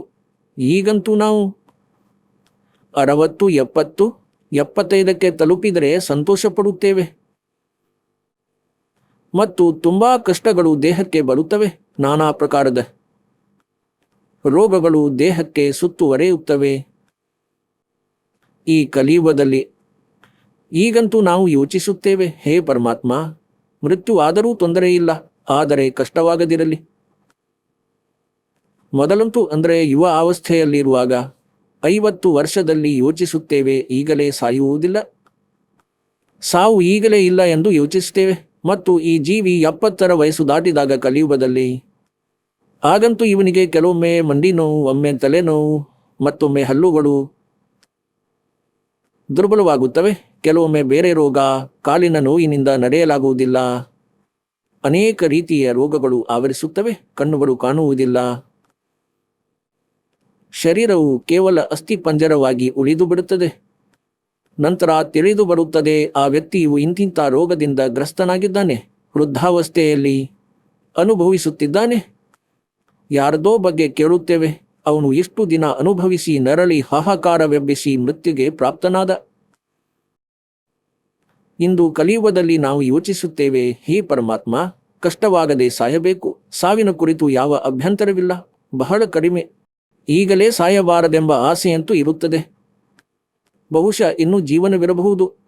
ಆದರೆ ಹೆಚ್ಚಾಗಿ ಈ ಪರಿಸ್ಥಿತಿ ಬರುತ್ತದೆ ಅಂದರೆ, ದೇವರೇ ಚೆನ್ನಾಗಿ ಜೀವನದ ಈ ಉಸಿರು ಪೂರ್ಣಗೊಳ್ಳಲಿ, ನಮ್ಮ ಸಮಯ ಪೂರ್ಣಗೊಳ್ಳಲಿ. ಮತ್ತು ನಾವು ಸತ್ಯಯುಗದಲ್ಲಿ ಇದ್ದಾಗ, ಸತ್ಯಯುಗದಲ್ಲಂತೂ ಕೊನೆ ಉಸಿರಿನವರೆಗೂ ಜೀವಿ ತುಂಬ ಆರೋಗ್ಯಕರವಾಗಿರುತ್ತಾನೆ, ಬಹಳ ಸುಲಭವಾಗಿ ದೇಹವನ್ನು ಬಿಡುತ್ತಾನೆ, ಹಿಂದಿನ ಪುಣ್ಯಗಳು ಉತ್ತಮವಾಗಿರುತ್ತವೆ. ಅಂತೆಯೇ ನೀವು ಇಲ್ಲಿಯೂ ಒಂದೆರಡು ಜೀವಾತ್ಮಗಳನ್ನು ನೋಡಿರಬಹುದು. ಅವನು ಭಕ್ತಿಯೂ ಮಾಡುತ್ತಿರಲಿಲ್ಲ, ಧರ್ಮ ಪುಣ್ಯ ಮಾಡುತ್ತಿರಲಿಲ್ಲ, ಮತ್ತು ಮೃತ್ಯು 50, 60, 65 ವಯಸ್ಸಲ್ಲಿ ಹೀಗೆ ಆಗುತ್ತದೆ. ಅಂದರೆ ಸಂಜೆಗೆ ಮಲಗಿದ್ದ ಮತ್ತು ಮುಂಜಾನೆ ಸಾವನ್ನಪ್ಪಿದ್ದು ದೊರೆಯಿತು.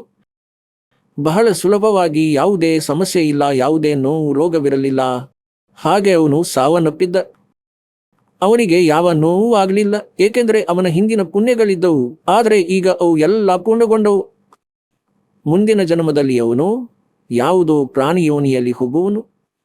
ಆಗ ನೆಮ್ಮದಿಯ ಪ್ರಶ್ನೆಯೇ ಇಲ್ಲ, ಕಷ್ಟದ ಮೇಲೆ ಕಷ್ಟ ಬರುವವು. ಹೇಳುವ ಭಾವಾರ್ಥವೇನೆಂದರೆ, ನಾವು 1,00,000 ವರ್ಷಗಳ ಜೀವನವನ್ನು ಬದುಕಿ ನಾವು ಈ ಜಗತ್ತಿನಲ್ಲಿ ಮನುಷ್ಯ ರೂಪದಲ್ಲಿ ಇದ್ದಿದ್ದೆವು. ಮತ್ತೆ ತ್ರೇತಾದಲ್ಲಿ 10,000 ವರ್ಷ, 10,000 ವರ್ಷಗಳ ತನಕ ಜೀವನ ಇರುತ್ತದೆ.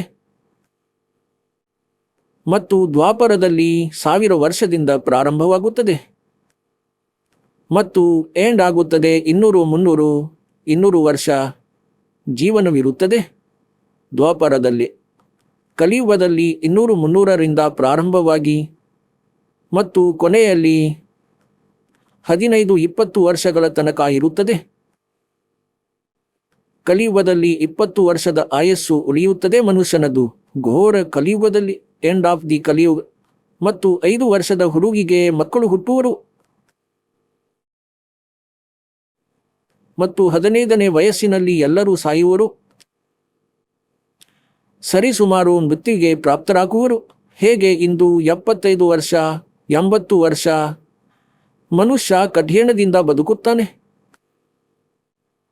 ಆ ಸಮಯದಲ್ಲಿ ಹೀಗಾಗುವುದು. 20 ವರ್ಷದ ಆಯಸ್ಸು ಇರುವುದು ಮತ್ತು ಸುಮಾರು 15ರ ವಯಸ್ಸಿನಲ್ಲಿ ಎಲ್ಲರೂ ಸಾವನ್ನಪ್ಪುವರು. ಆಗ 15 ವರ್ಷಗಳಲ್ಲಿ ಯುವಕರು ಆಗುವರು, ಮಕ್ಕಳು ಸಹ ಹುಟ್ಟುವರು, ಮರಣವೂ ಹೊಂದುವರು.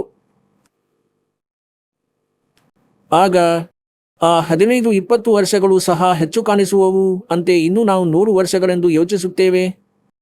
ಹೇಗೆಂದರೆ ಇಂದು ಯಾರ ವಯಸ್ಸು 20, 22 ವರ್ಷಗಳು ಇದೆಯೋ ಅವನಿಗೆ ಯಾರಾದರೂ ಕೈ ನೋಡಿ, ನಿನ್ನ ವಯಸ್ಸಂತೂ 80 ವರ್ಷ ಇದೆ ಅಂತ ಹೇಳಿದರೆ ಬಹಳ ಇದೆ ಎಂದು ಖುಷಿಪಡುವನು. ಮತ್ತು 80ರ ಸಮೀಪದಲ್ಲಿ ತಲುಪಿದಾಗ ಯೋಚಿಸುವನು, ಹೇ ಭಗವಂತ, 8, 10 ವರ್ಷ ಇನ್ನೂ ಇರಬೇಕಿತ್ತು. ಒಂದೊಮ್ಮೆ ಶರೀರ ಸ್ವಸ್ಥವಾಗಿದ್ದರೆ, ಅಸ್ವಸ್ಥನಾಗಿದ್ದರೆ ಕೇಳುವುದಿಲ್ಲ, ನನ್ನ ಜೀವನವಿರಲಿ ಎಂದು ಹೇಳುವನು. ದೇವರೇ, ಮರಣವಾಗಲಿ, ಆದರೆ ಕಷ್ಟವಾಗದಿರಲಿ. ಅಂದರೆ ಮರಣದ ಬಗ್ಗೆಯೂ ಯೋಚಿಸಬೇಕಾಗುತ್ತದೆ. ಆದರೆ ಇದು ಯೋಚಿಸುವುದರಿಂದಲ್ಲ, ಪರಮಾತ್ಮನ ಭಕ್ತಿಯಿಂದ, ಪರಮಾತ್ಮನ ಅನುಗ್ರಹದಿಂದಲೇ ಈ ಜೀವಿಯ ವೃದ್ಧಾಪ್ಯವೂ ಸಹ ಆರೋಗ್ಯಕರವಾಗಿರುತ್ತದೆ. ಮತ್ತು ಅದಕ್ಕಾಗಿ ನಾವು ಮೊದಲಿನಿಂದಲೇ ಪ್ರಯತ್ನಿಸಬೇಕಾಗುವುದು. ಪ್ರಶ್ನೆ 5. ಪರಮಾತ್ಮ, ಬ್ರಹ್ಮ, ವಿಷ್ಣು, ಮಹೇಶರಿಗೆ ಯಾವ ರೂಪದಲ್ಲಿ ಭೇಟಿಯಾಗಿದ್ದರು ಮತ್ತು ಅವರಿಗೆ ಯಾವ ಮಂತ್ರಗಳನ್ನು ನೀಡಿದ್ದರು? ತ್ರಿದೇವರಾದ ಬ್ರಹ್ಮ, ವಿಷ್ಣು, ಮಹೇಶರಿಗೆ ಪರಮಾತ್ಮ ತನ್ನ ಹೆಸರು ಅಗ್ನಿಋಷಿ ಎಂದು ಹೇಳಿ ಪ್ರಥಮ ಮಂತ್ರ ನೀಡಿ ತನ್ನ ಶಿಷ್ಯರನ್ನಾಗಿಯೂ ಮಾಡಿಕೊಂಡಿದ್ದರು. ಕೇಳಿ, ಬ್ರಹ್ಮ, ವಿಷ್ಣು, ಮಹೇಶರಿಗೆ ಪರಮಾತ್ಮ ಬಂದು ಭೇಟಿಯಾದ ಬಗ್ಗೆ ವಾಸ್ತವಿಕ ಕಥೆ. ಆದರಣೀಯ ಗರೀಬ್ದಾಸ್ ಸಾಹೇಬರು ಹೇಳುತ್ತಾರೆ ಏನೆಂದರೆ, ಪರಮೇಶ್ವರ ಪರಮಕ್ಷರ ಬ್ರಹ್ಮ ಕಬೀರರು ನನ್ನನ್ನು ಜೊತೆಯಲ್ಲಿ ಕರೆದುಕೊಂಡು ಹೋದಾಗ ಇಲ್ಲಿಯ ಆ ಚೀಫ್ ಜಸ್ಟಿಸ್ನ ಮುಂದೆ ಮೊದಲಂತೂ ಬ್ರಹ್ಮ ವಿಷ್ಣು ಮಹೇಶನ ಲೋಕಕ್ಕೆ ಹೋದೆವು. ಹೀಗೆ ಎಲ್ಲೆಲ್ಲಿ ಪರಮಾತ್ಮ ಹೋಗುತ್ತಿದ್ದರು ಅಲ್ಲಿ ಎಲ್ಲರೂ ನಿಂತುಕೊಂಡು ಅವರಿಗೆ ಸತ್ಕರಿಸುತ್ತಿದ್ದರು. ಹಂಬೈರಾಗಿ ಬ್ರಹ್ಮೋಪದ ಸನ್ಯಾಸಿ ಮಾದೇವಿ ಸೋಹಂ ಮಂತ್ರ ದಿಯ ಶಿವಜಿ ಕೋ ಕರ ಹಮಾರಿ ಸೇಮ್. ಕಬೀರ ಪರಮಾತ್ಮ ಹೇಳುತ್ತಾರೆ ಏನೆಂದರೆ, ವಿಷ್ಣುವಿಗೆ ಮೊದಲ ಮಂತ್ರ ಕೊಟ್ಟಿದ್ದೆ ಕೇವಲ ಒಂದು ಮಂತ್ರ. ಈ 5 ಮಂತ್ರಗಳಲ್ಲಿನ ಒಂದನ್ನು ಮಾತ್ರ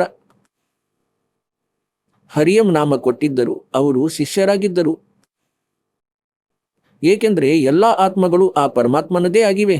ಮೊಟ್ಟ ಮೊದಲು ಕಬೀರ ಪರಮಾತ್ಮ ಬ್ರಹ್ಮಗೆ ಸಿಕ್ಕಿದರು ಅಗ್ನಿ ಋಷಿ ಹೆಸರಿನಿಂದ. ದಾತನು ತನ್ನ ಹೆಸರು ಅಗ್ನಿ ಋಷಿ ಎಂದು ಹೇಳಿದರು. ಬ್ರಹ್ಮಗೆ ಎಲ್ಲ ಜ್ಞಾನವನ್ನು ತೆರೆಸಿದರು, ಸೃಷ್ಟಿ ರಚನೆ ಹೇಳಿದರು. ಪ್ರಭಾವಿತನಾದ, ಏಕೆಂದರೆ ಇವರೂ ಕೂಡ ಪರಮಾತ್ಮನಿಗಾಗಿಯೇ ಪ್ರಯತ್ನಿಸುತ್ತಿದ್ದಾರೆ. ಸಾವಿರಾರು ವರ್ಷಗಳಿಂದ ತಪಸ್ಸು ಮಾಡುತ್ತಲಿದ್ದರೂ ಜೀವನ ವ್ಯರ್ಥ ಮಾಡಿಸಿದ ಕಾಲನು ವಿರುದ್ಧ ಸಾಧನೆಯನ್ನು ಮಾಡಿಸಿ ಇವರನ್ನು ಎಡಂಬಾಂಬಾಗಿ ಮಾಡಿಬಿಟ್ಟ, ಸಿದ್ಧಿಯುಕ್ತಗೊಳಿಸಿದ. ಈ ಹಠಯೋಗ ಮಾಡುವುದರಿಂದ ಯಾವುದೇ ಲಾಭವಿಲ್ಲ.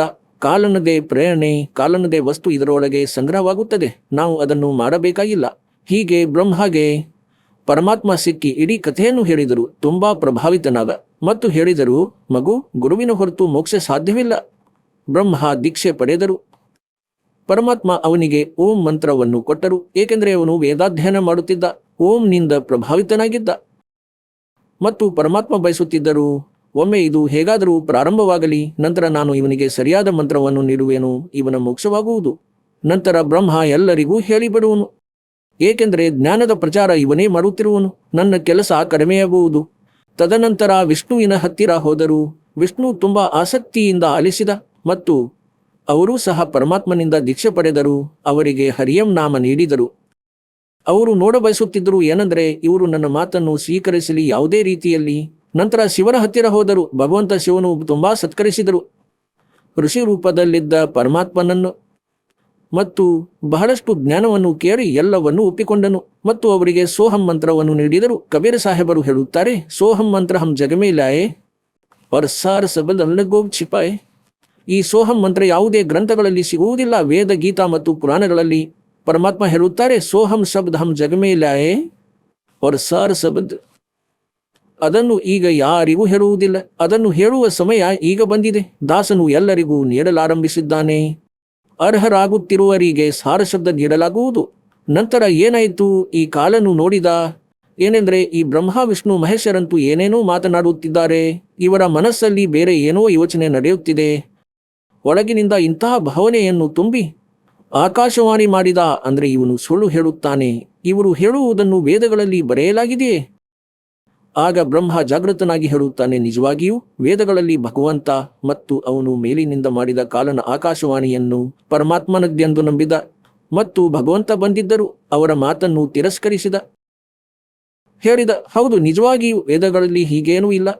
ಮತ್ತೊಮ್ಮೆ ಅದೇ ಋಷಿ ರೂಪದಲ್ಲಿ ಪರಮಾತ್ಮ ಹೋದಾಗ ಬ್ರಹ್ಮ ಹೇಳಿದ, ಇಲ್ಲ ಋಷಿಗಳೇ, ನಿಮ್ಮ ಮಾತುಗಳು ಪ್ರಮಾಣಿತವಲ್ಲ. ವೇದಗಳಲ್ಲಿ ಈ ಜ್ಞಾನವಿಲ್ಲ, ಹೀಗಿಲ್ಲ, ಹಾಗಿಲ್ಲ ಎಂದು ಪರಮಾತ್ಮ ಹೇಳಿದರು. ನೀನು ವೇದಗಳನ್ನು ಅರಿಯಲಿಲ್ಲ, ಅದಕ್ಕಾಗಿ ಹೀಗೆ ಹೇಳುತ್ತಿರುವೆ. ಅವರಿಗೆ ತಿಳಿಯಿತು ಇವರಲ್ಲಿ ಕಾಲನ ಪ್ರೇರಣೆಯಾಗಿದೆ. ಈಗ ಇವರು ಕೇಳುವುದಿಲ್ಲ. ಆದರೂ ಸಹ ಇವರು ಮಹಾನ್ ಆತ್ಮ, ಸಾಧು ಸಂತರನ್ನು ಗೌರವಿಸುತ್ತಾರೆ ಮತ್ತು ಇವರಿಗೆ ಗೊತ್ತು ಏನೆಂದರೆ ಋಷಿಯನ್ನು ಅವಮಾನಿಸಿದರೆ ಇವರು ವಿಷಕಾರಿ ಸರ್ಪದಂತೆ, ಅಂದರೆ ಶಾಪ ನೀಡಬಹುದು. ಅದಕ್ಕಾಗಿಯೂ ಸಹ ಇವರು ಋಷಿಗಳನ್ನು ಗೌರವಿಸುತ್ತಾರೆ, ಋಷಿ ರೂಪದಲ್ಲಿದ್ದ ವ್ಯಕ್ತಿಯನ್ನು. ಹೇಗೆಂದರೆ ಭಗವಂತ ವಿಷ್ಣುವನ್ನು ನಾರದರು ಶಪಿಸಿದರು. ಆ ಶಾಪದಿಂದಾಗಿ ಶ್ರೀರಾಮನ ರೂಪದಲ್ಲಿ ಜನ್ಮವಾಯಿತು. ಇಡೀ ಜೀವನ ಕಷ್ಟ ಅನುಭವಿಸಿದ. ತಾನೆಲ್ಲಿ, ಹೆಂಡತಿಯಲ್ಲಿ, ಮಕ್ಕಳು ಎಲ್ಲಿ, ಅವನ ಶಾಪದಿಂದಲೇ ಆ ಕಷ್ಟ ಅನುಭವಿಸಿದ. ಈ ಭಯದಿಂದಾಗಿಯೂ ಅವರು ಋಷಿಗಳನ್ನು ಗೌರವಿಸುತ್ತಾರೆ. ಆದರೆ ಅವರು ಮಾಡುವುದಂತೂ ತನ್ನದೇ ಆದಂತಹ ಸಾಧನೆ ಮಾಡುತ್ತಾರೆ. ಈಗ ಪರಮಾತ್ಮ ಗರೀಬದಾಸರನ್ನು ಕರೆದೊಯ್ದಾಗ ಬ್ರಹ್ಮ ವಿಷ್ಣು ಮಹೇಶನ ಲೋಕದಲ್ಲಿ ಗರೀಬದಾಸರಿಗಂತೂ ಅವರು ಮಹಾತ್ಮನ ರೂಪದಲ್ಲಿಯೇ ಇದ್ದರು. ಅಲ್ಲಿಗೆ ತಲುಪಿದಾಗ ತ್ರಿದೇವರಿಗೆ ಅದೇ ರೂಪದಲ್ಲಿ ಕಾಣಿಸಿದರು. ಮೊದಲ ಬಾರಿಗೆ ಭೇಟಿಯಾದ ರೂಪದಲ್ಲಿ ಯಾರ ಬಳಿ ಹೋದರೂ ಸಹ ಅವರು ಎದ್ದು ನಿಂತು ಸತ್ಕಾರ ಮಾಡಿದರು. ಬನ್ನಿ ಮಹಾರಾಜರೇ ಎಂದು ಪರಮಾತ್ಮ ಹೇಳಿದರು, ನೀವು ತಪ್ಪು ಮಾಡಿಬಿಟ್ಟಿರಿ ಮಕ್ಕಳೇ. ಆ ನಾಮವನ್ನು, ಆ ಜ್ಞಾನವನ್ನು ತಿರಸ್ಕರಿಸಿ ಹೇಳಿದರು. ನಾಮವಂತೂ ನಾವು ಅದೇ ಜಪಿಸುತ್ತೇವೆ, ಪರಮಾತ್ಮ ಹೇಳಿದರು, ನಿಮಗೆ ಇನ್ನೂ ಬೇರೆ ದಿಶೆ ಹೇಳಬೇಕಿತ್ತು, ಆದರೆ ಅವರು ಸ್ವೀಕರಿಸಲಿಲ್ಲ. ಪರಮಾತ್ಮ ಈ ಎಲ್ಲ ವಾರ್ತೆ ಇದಕ್ಕಾಗಿಯೇ ಗರೀಬ್ದಾಸರ ಮುಂದೆ ಮಾಡಿದರು ಅಂದರೆ, ನಿಜಕ್ಕೂ ಈ ಪರಮಾತ್ಮ ಇವರನ್ನು ಭೇಟಿಯಾಗಿದ್ದರು ಮತ್ತು ಹೀಗೆ ತನ್ನ ಮತ್ತು ಇವರೊಡನೆ ಸಂಭಾಷಣೆಯಾಗಿತ್ತು ಎಂದು ತೋರಿಸಿಕೊಡಲು. ಪ್ರಶ್ನೆ 6. ಸತ್ ಸುಕೃತ್ ಯಾರಾಗಿದ್ದರು ಮತ್ತು ಋಷಿ ಜನರು ಅವರನ್ನು ವಾಮದೇವ್ ಎಂದು ಏಕೆ ಕರೆಯುತ್ತಿದ್ದರು? ಪರಮೇಶ್ವರ ಕಬೀರರು ಸತ್ಯಯುಗದಲ್ಲಿ ಸತ್ಸುಕೃತ್ ಹೆಸರಿನಿಂದ ಪ್ರಕಟರಾಗಿದ್ದರು. ಆ ಸಮಯದಲ್ಲಿ ಬ್ರಹ್ಮ ವಿಷ್ಣು ಶಿವನನ್ನು ಭೇಟಿಯಾದ ನಂತರ ಪರಮೇಶ್ವರರು ಭೂಮಿಗೆ ಬಂದು ತಿರುಗಾಡಿ ಅನೇಕ ಋಷಿಗಳೊಡನೆ ಜ್ಞಾನ ಚರ್ಚೆ ಮಾಡಿದರು. ಆದರೆ ಶಾಸ್ತ್ರ ವಿರುದ್ಧ ಜ್ಞಾನದ ಮೇಲೆ ಆಧಾರಿತವಾದ ಕಾರಣ ಯಾವುದೇ ಋಷಿ ಮಹರ್ಷಿಯು ಜ್ಞಾನವನ್ನು ಕೇಳಲೇ ಇಲ್ಲ. ಮಹರ್ಷಿ ಮನುವಿನೊಡನೆಯೂ ಪರಮಾತ್ಮನು ವೇದಜ್ಞಾನದ ಬಗ್ಗೆ ಚರ್ಚಿಸಿದರು. ಆದರೆ ಮಹರ್ಷಿ ಮನು ಬ್ರಹ್ಮನಿಂದಲೇ ಜ್ಞಾನವನ್ನು ಗ್ರಹಿಸಿದ್ದನು. ಈ ಕಾರಣದಿಂದ ಮಹರ್ಷಿ ಮನು ಪರಮಾತ್ಮನಿಗೆ ವಿರುದ್ಧ ಜ್ಞಾನ ನೀಡುವವನೆಂದು ಹೇಳಿದ ಮತ್ತು ಪರಮೇಶ್ವರನ ಉಪನಾಮ ವಾಮದೇವ್ ಎಂದಿಟ್ಟ. ಪರಮಾತ್ಮ ಮಹರ್ಷಿ ಮನು ಮತ್ತು ಅನ್ಯ ಋಷಿಗಳಿಗೆ, ನೀವೆಲ್ಲರೂ ಹುಡುಕುತ್ತಿರುವ ಆ ಪೂರ್ಣ ಪರಮಾತ್ಮ ನಾನೇ ಎಂದು ಹೇಳಿದರು. ನಾನು ಸನಾತನ ಪರಮಧಾಮ ಸತ್ಯಲೋಕದಲ್ಲಿರುತ್ತೇನೆ. ಆದರೆ ಅವರು ಪರಮಾತ್ಮನ ಅಪಹಾಸ್ಯ ಮಾಡಿದರು. ನೀವು ಇಲ್ಲಿದ್ದರೆ ನಿಮ್ಮ ಸತ್ಯಲೋಕವಂತೂ ನಿಮ್ಮ ಹೊರತು ನಿರ್ಜನವಾಗಿರಬೇಕು. ಅಲ್ಲಿಗೆ ಹೋದರೆ ಏನು ಲಾಭ? ಅಲ್ಲಿ ಹೋದ ಜೀವಿಗಳಂತೂ ಅನಾಥರು. ಆಗ ಪರಮಾತ್ಮ ಹೇಳಿದರು, ನಾನು ಮೇಲೆಯೂ ಕುಳಿತಿದ್ದೇನೆ. ಆಗ ಮನು ಸಹಿತ ಅನ್ಯ ಋಷಿಗಳೆಲ್ಲ ನಗುತ್ತಾ ಹೇಳಿದರು, ಹಾಗಾದ್ರೆ ನಿಮ್ಮ ಹೆಸರು ವಾಮದೇವ್ ಸೂಕ್ತವಾಗಿದೆ. ವಾಮದೇವ್ ಶಬ್ದದ ಅರ್ಥ 2 ಸ್ಥಾನಗಳಲ್ಲಿ ನೆಲೆಸಿರುವವನು ಎಂದು ಸಹ ಆಗುತ್ತದೆ. ಈ ರೀತಿ ಆ ಜ್ಞಾನಹೀನ ಋಷಿಗಳು ತತ್ವಜ್ಞಾನವನ್ನು ಸ್ವೀಕರಿಸಲಿಲ್ಲ. ಈಗ ಪ್ರಸಂಗ ನಡೆಯುತ್ತಿದೆ ಏನಂದ್ರೆ, ಪರಮೇಶ್ವರ ಕಬೀರರು 4 ಯುಗಗಳಲ್ಲೂ ಬರುತ್ತಾರೆ ಮತ್ತು ಅವರು ಸ್ವತಃ ಬಂದು ಸತ್ಯ ಮಾರ್ಗದ ಪ್ರಚಾರ ಮಾಡುತ್ತಾರೆ. ಸತ್ಯ ಮಾರ್ಗ ಅಂದರೆ ತತ್ವಜ್ಞಾನವನ್ನು ಪ್ರಚಾರ ಮಾಡುತ್ತಾರೆ. ಯಾವಾಗ ಪರಮೇಶ್ವರರು ಸತ್ಯಯುಗದಲ್ಲಿ ಬರುತ್ತಾರೆ, ಅವರ ಹೆಸರು ಸತ್ಸುಕೃತ್ ಆಗಿರುತ್ತದೆ ಮತ್ತು ಅವರು ತುಂಬಾ ಚಿಕ್ಕ ವಯಸ್ಸಿನಲ್ಲಿ ಕೇವಲ 2-3 ವರ್ಷದವರಾಗಿದ್ದಾಗಲೇ ಅವರು ಸಶರೀರ ಬರುತ್ತಾರೆ. ಬಂದು ಕಮಲದ ಹೂವಿನ ಮೇಲೆ ಶಿಶುವಿನ ರೂಪವನ್ನು ಧರಿಸುತ್ತಾರೆ. ಆ ಲೀಲಾಮಯ ಶರೀರದಲ್ಲಿ ಯಾವಾಗ ಚಿಕ್ಕ ವಯಸ್ಸನ್ನು ತೋರಿಸುತ್ತಿರುತ್ತಾರೆ 2-3 ವರ್ಷಗಳದ್ದು, ಆ ಸಮಯದಿಂದಲೇ ಆ ವಿದ್ವಾಂಸರನ್ನು ವೇದಗಳ ಆ ಮಹಾನ್ ವಿದ್ವಾಂಸರು ಎಂದು ಪರಿಗಣಿಸಲಾಗಿದೆ ಆ ಋಷಿ ಮಹರ್ಷಿಗಳನ್ನು ಪರಾಜಿತರನ್ನಾಗಿ ಮಾಡುತ್ತಾರೆ ಮತ್ತು ಆ ವಿದ್ವಾಂಸರು ಆಶ್ಚರ್ಯಚಕಿತರಾಗುತ್ತಾರೆ. ಪರಮಾತ್ಮ ಅವರ ವಿಶೇಷ ಚರ್ಚೆಗೆ ಪಾತ್ರರಾಗುತ್ತಾರೆ. ಆದರೆ ಆ ಬಾಲಕ ರೂಪದಲ್ಲಿದ್ದ ಆ ಪರಮೇಶ್ವರನ ಜ್ಞಾನವನ್ನು ಆ ಋಷಿಗಳು ಸ್ವೀಕರಿಸುವುದಿಲ್ಲ. ಪರಮಾತ್ಮ ಕಬೀರರು ಯುವಾವಸ್ಥೆಯಲ್ಲಿದ್ದಾಗ, ಅಂದರೆ ಲೀಲಾಮಯ ಶರೀರದಲ್ಲಿ, ಅವರದು ಋಷಿಗಳ ಜೊತೆ ತುಂಬ ಹೇಗೆಂದರೆ ಈ ಮನುನಂತಹ ಮಹಾಪುರುಷರ ಜೊತೆಯಲ್ಲಿ ಮಾತುಕತೆ ನಡೆಯುತ್ತದೆ, ಅವರೊಡನೆ ಚರ್ಚೆ ನಡೆಯುತ್ತದೆ. ಚರ್ಚೆಯಲ್ಲಿ ಪರಮೇಶ್ವರರು ಅವರನ್ನು ಸೋಲಿಸುತ್ತಾರೆ. ಪರಮಾತ್ಮ ಮನುಗೆ ಕೇಳಿದರು, ನೀವು ಪ್ರಭುವನ್ನು ಯಾವ ರೂಪದಲ್ಲಿ, ಯಾವ ಫಾರ್ಮ್ನಲ್ಲಿ ನಂಬುತ್ತೀರಿ? ಆಗ ಮನು ಹೇಳಿದರು, ನಾನು ಪರಮಾತ್ಮನನ್ನು ನಿರಾಕಾರ ಮತ್ತು ಸಾಕಾರ 2 ರೂಪದಲ್ಲಿ ನಂಬುತ್ತೇನೆ. ನಿರಾಕಾರ ಅಂತೂ ಆ ಪರಮಾತ್ಮನ ಶಕ್ತಿ ಇದೆ, ಗೋಚರಿಸುವುದಿಲ್ಲ, ಮತ್ತು ಸಾಕಾರ ಈ ಜಗತ್ತು ಅವನದೇ ರೂಪವಾಗಿದೆ. ಭೂಮಿ, ಆಕಾಶ, ಚಂದ್ರ, ನಕ್ಷತ್ರಗಳು ಇದೆಲ್ಲವೂ ಅವನದೇ ಸಾಕಾರ ರೂಪವಾಗಿದೆ. That's all. ಮತ್ತು ವೇದಗಳಲ್ಲಿ ಎಲ್ಲಿಯೂ ಪರಮಾತ್ಮ ಸಾಕಾರನೆಂದು ಬರೆದಿಲ್ಲ. ಪರಮಾತ್ಮ ವಾಸ್ತವದಲ್ಲಿ ನಿರಾಕಾರನು. ಸಮಾಧಿ ಸ್ಥಿತಿಯಲ್ಲಿ ಕೇವಲ ಅವನ ಪ್ರಕಾಶ ಮಾತ್ರ ನೋಡಬಹುದು. ಪರಮಾತ್ಮ ಹೇಳುತ್ತಿದ್ದರು, ಹೇ ಜ್ಞಾನರೂಪಿ ನೇತ್ರಹೀನರೇ, ಒಂದು ಕಡೆಯಂತೂ ನೀವು ಹೇಳುತ್ತಿರುವಿರಿ ಪರಮಾತ್ಮನ ಪ್ರಕಾಶವನ್ನು ಮಾತ್ರ ನೋಡಬಹುದು, ಇನ್ನೊಂದೆಡೆ ಹೇಳುತ್ತಿರುವಿರಿ ಪರಮಾತ್ಮ ಪೂರ್ಣರೂಪದಿಂದ ನಿರಾಕಾರನೆಂದು. ಈ ಭೂಮಿ, ಚಂದ್ರ, ನಕ್ಷತ್ರಗಳು ಭಗವಂತ ಅಲ್ಲ. ಇದಂತೂ ಭಗವಂತನ ಮೂಲಕ ರಚಿಸಿದ ಒಂದು ಸೃಷ್ಟಿಯಾಗಿದೆ. ಪರಮಾತ್ಮ ಸೃಷ್ಟಿಕರ್ತ ಬೇರೆಯಾಗಿರುವನು. ನಿಮ್ಮ ಬುದ್ಧಿಗೆ ಕಲ್ಲು ಬಿದ್ದಿದೆ. ಮತ್ತು ಬಹಳ ಚೆನ್ನಾಗಿ ಚರ್ಚಿಸುತ್ತಾರೆ, ವೇದಗಳ ಬಗ್ಗೆ ತಿಳಿಸುತ್ತಾರೆ. ಯಜುರ್ವೇದ ಅಧ್ಯಾಯ ಸಂಖ್ಯೆ 5 ಮಂತ್ರ ಸಂಖ್ಯೆ 1 ಬರೆಯಲಾಗಿದೆ, ಅಗ್ನೇತನನುಸಿ ವಿಷ್ಣುವೇತ್ವ ಸೋಮಸ್ಯತನುರಸಿ. ಆ ಪರಮಾತ್ಮ ಸಶರೀರನು. ಮತ್ತು ಆ ಪರಮೇಶ್ವರನದ್ದು, ಆ ಅಮರ ಪುರುಷನದ್ದು ಎಲ್ಲರ ಧಾರಣೆ ಪೋಷಣೆ ಮಾಡಲು ಇಲ್ಲಿ ಬಂದು ಸಂಹರಿಸಲು ಸಹ ಆ ಪರಮೇಶ್ವರನದ್ದು ಶರೀರವಿದೆ. ಪರಮಾತ್ಮ ಹೇಳ್ತಾ ಇರ್ತಿದ್ರು, ನಾನೇ ಆ ಪರಮೇಶ್ವರನು ಮತ್ತು ನಾನೇ ಎರಡೂ ಸ್ಥಾನಗಳಲ್ಲಿ ವಾಸಿಸುತ್ತೇನೆ. ಮೇಲೆ ಸತ್ಯಖಂಡ ಸತ್ಯಲೋಕದಲ್ಲಿ, ಮೇಲಿನ ಲೋಕಗಳಲ್ಲಿಯೂ ನಾನೇ ಇರುವೆ ಮತ್ತು ಇಲ್ಲಿಯೂ ನಾನು ನನ್ನ ವಾಸ್ತವಿಕ ಜ್ಞಾನವನ್ನು ಹೇಳಲು ಬಂದಿರುವೆ. ಈಗ ಪರಮಾತ್ಮನ ಬಗ್ಗೆ ಯಥಾರ್ಥ ಜ್ಞಾನ ಹೇಳುತ್ತದೆ ಪರಮೇಶ್ವರ ಸಾಕಾರನೆಂದು. ಋಷಿಗಳು ಹೇಳುತ್ತಿದ್ದರು, ಅಂದರೆ ಎಲ್ಲ ಋಷಿಗಳು ತಮ್ಮೊಳಗೇನು ಅಜ್ಞಾನ ಹರಡಿಸಿದ್ದರು. ಏನೆಂದರೆ ನಿರಾಕಾರ ಎಂಬ ಅಜ್ಞಾನ ಇನ್ನೂ ಇದೆ. ಅಂದರೆ ಪರಮಾತ್ಮ ಸಾಕಾರನೆಂದು ಹೇಳುತ್ತಿದ್ದರು. ಅಂದರೆ ಕಬೀರ ಪ್ರಭು ತನ್ನ ಸ್ವರೂಪವನ್ನು ಸಾಕಾರನೆಂದು ಹೇಳುತ್ತಿದ್ದರು ಮತ್ತು ಅವರು ನಿರಾಕಾರನೆಂದು ನಂಬುತ್ತಿದ್ದರು. ಇದಕ್ಕಾಗಿಯೇ ಪರಮಾತ್ಮ ಕಬೀರರ ಜ್ಞಾನ ಆ ಋಷಿ ಮಹರ್ಷಿಗಳಿಗೆ ಪೂರ್ತಿ ವಿಪರೀತವಾಗಿತ್ತು. ಹಾಗಾಗಿ ಕಬೀರರನ್ನು ಆ ಸತ್ಸುಕೃತ್ ರೂಪದಲ್ಲಿ ಸತ್ಸುಕೃತ್ ಹೆಸರಿನಿಂದ ಪ್ರಕಟ ಪರಮೇಶ್ವರನನ್ನು ವಾಮದೇವ ಎಂದು ಹೇಳತೊಡಗಿದರು.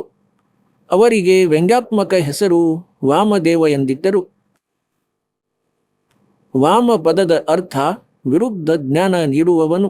ಹೇಗೆಂದರೆ ಎಡಗೈ ಮತ್ತು ಬಲಗೈ. ಎಡಗೈಗೆ ಉಲ್ಟಾ ಕೈ ಕೂಡ ಹೇಳುತ್ತಾರೆ, ಬಾಮ ಕೈ ಅಂತ.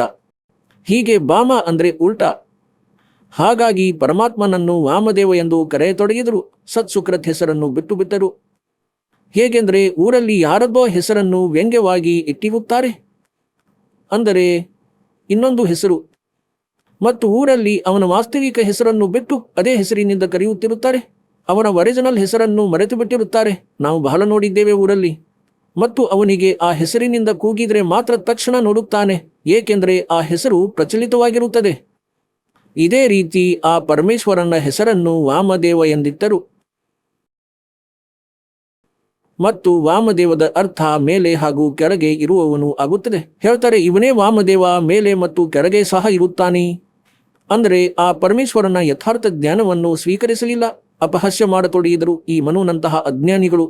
ಈಗ ಪುಣ್ಯಾತ್ಮರೇ, ನಿಮಗೆ ಒಂದು ನೋಟ ತೋರಿಸುತ್ತೇನೆ. ಶಿವಪುರಾಣದಲ್ಲಿ ಮತ್ತು ಯಜುರ್ವೇದದಲ್ಲಿ ಅದೇ ಪರಮೇಶ್ವರನ ವಾಮದೇವರ ಬಗ್ಗೆ ವರ್ಣನೆ.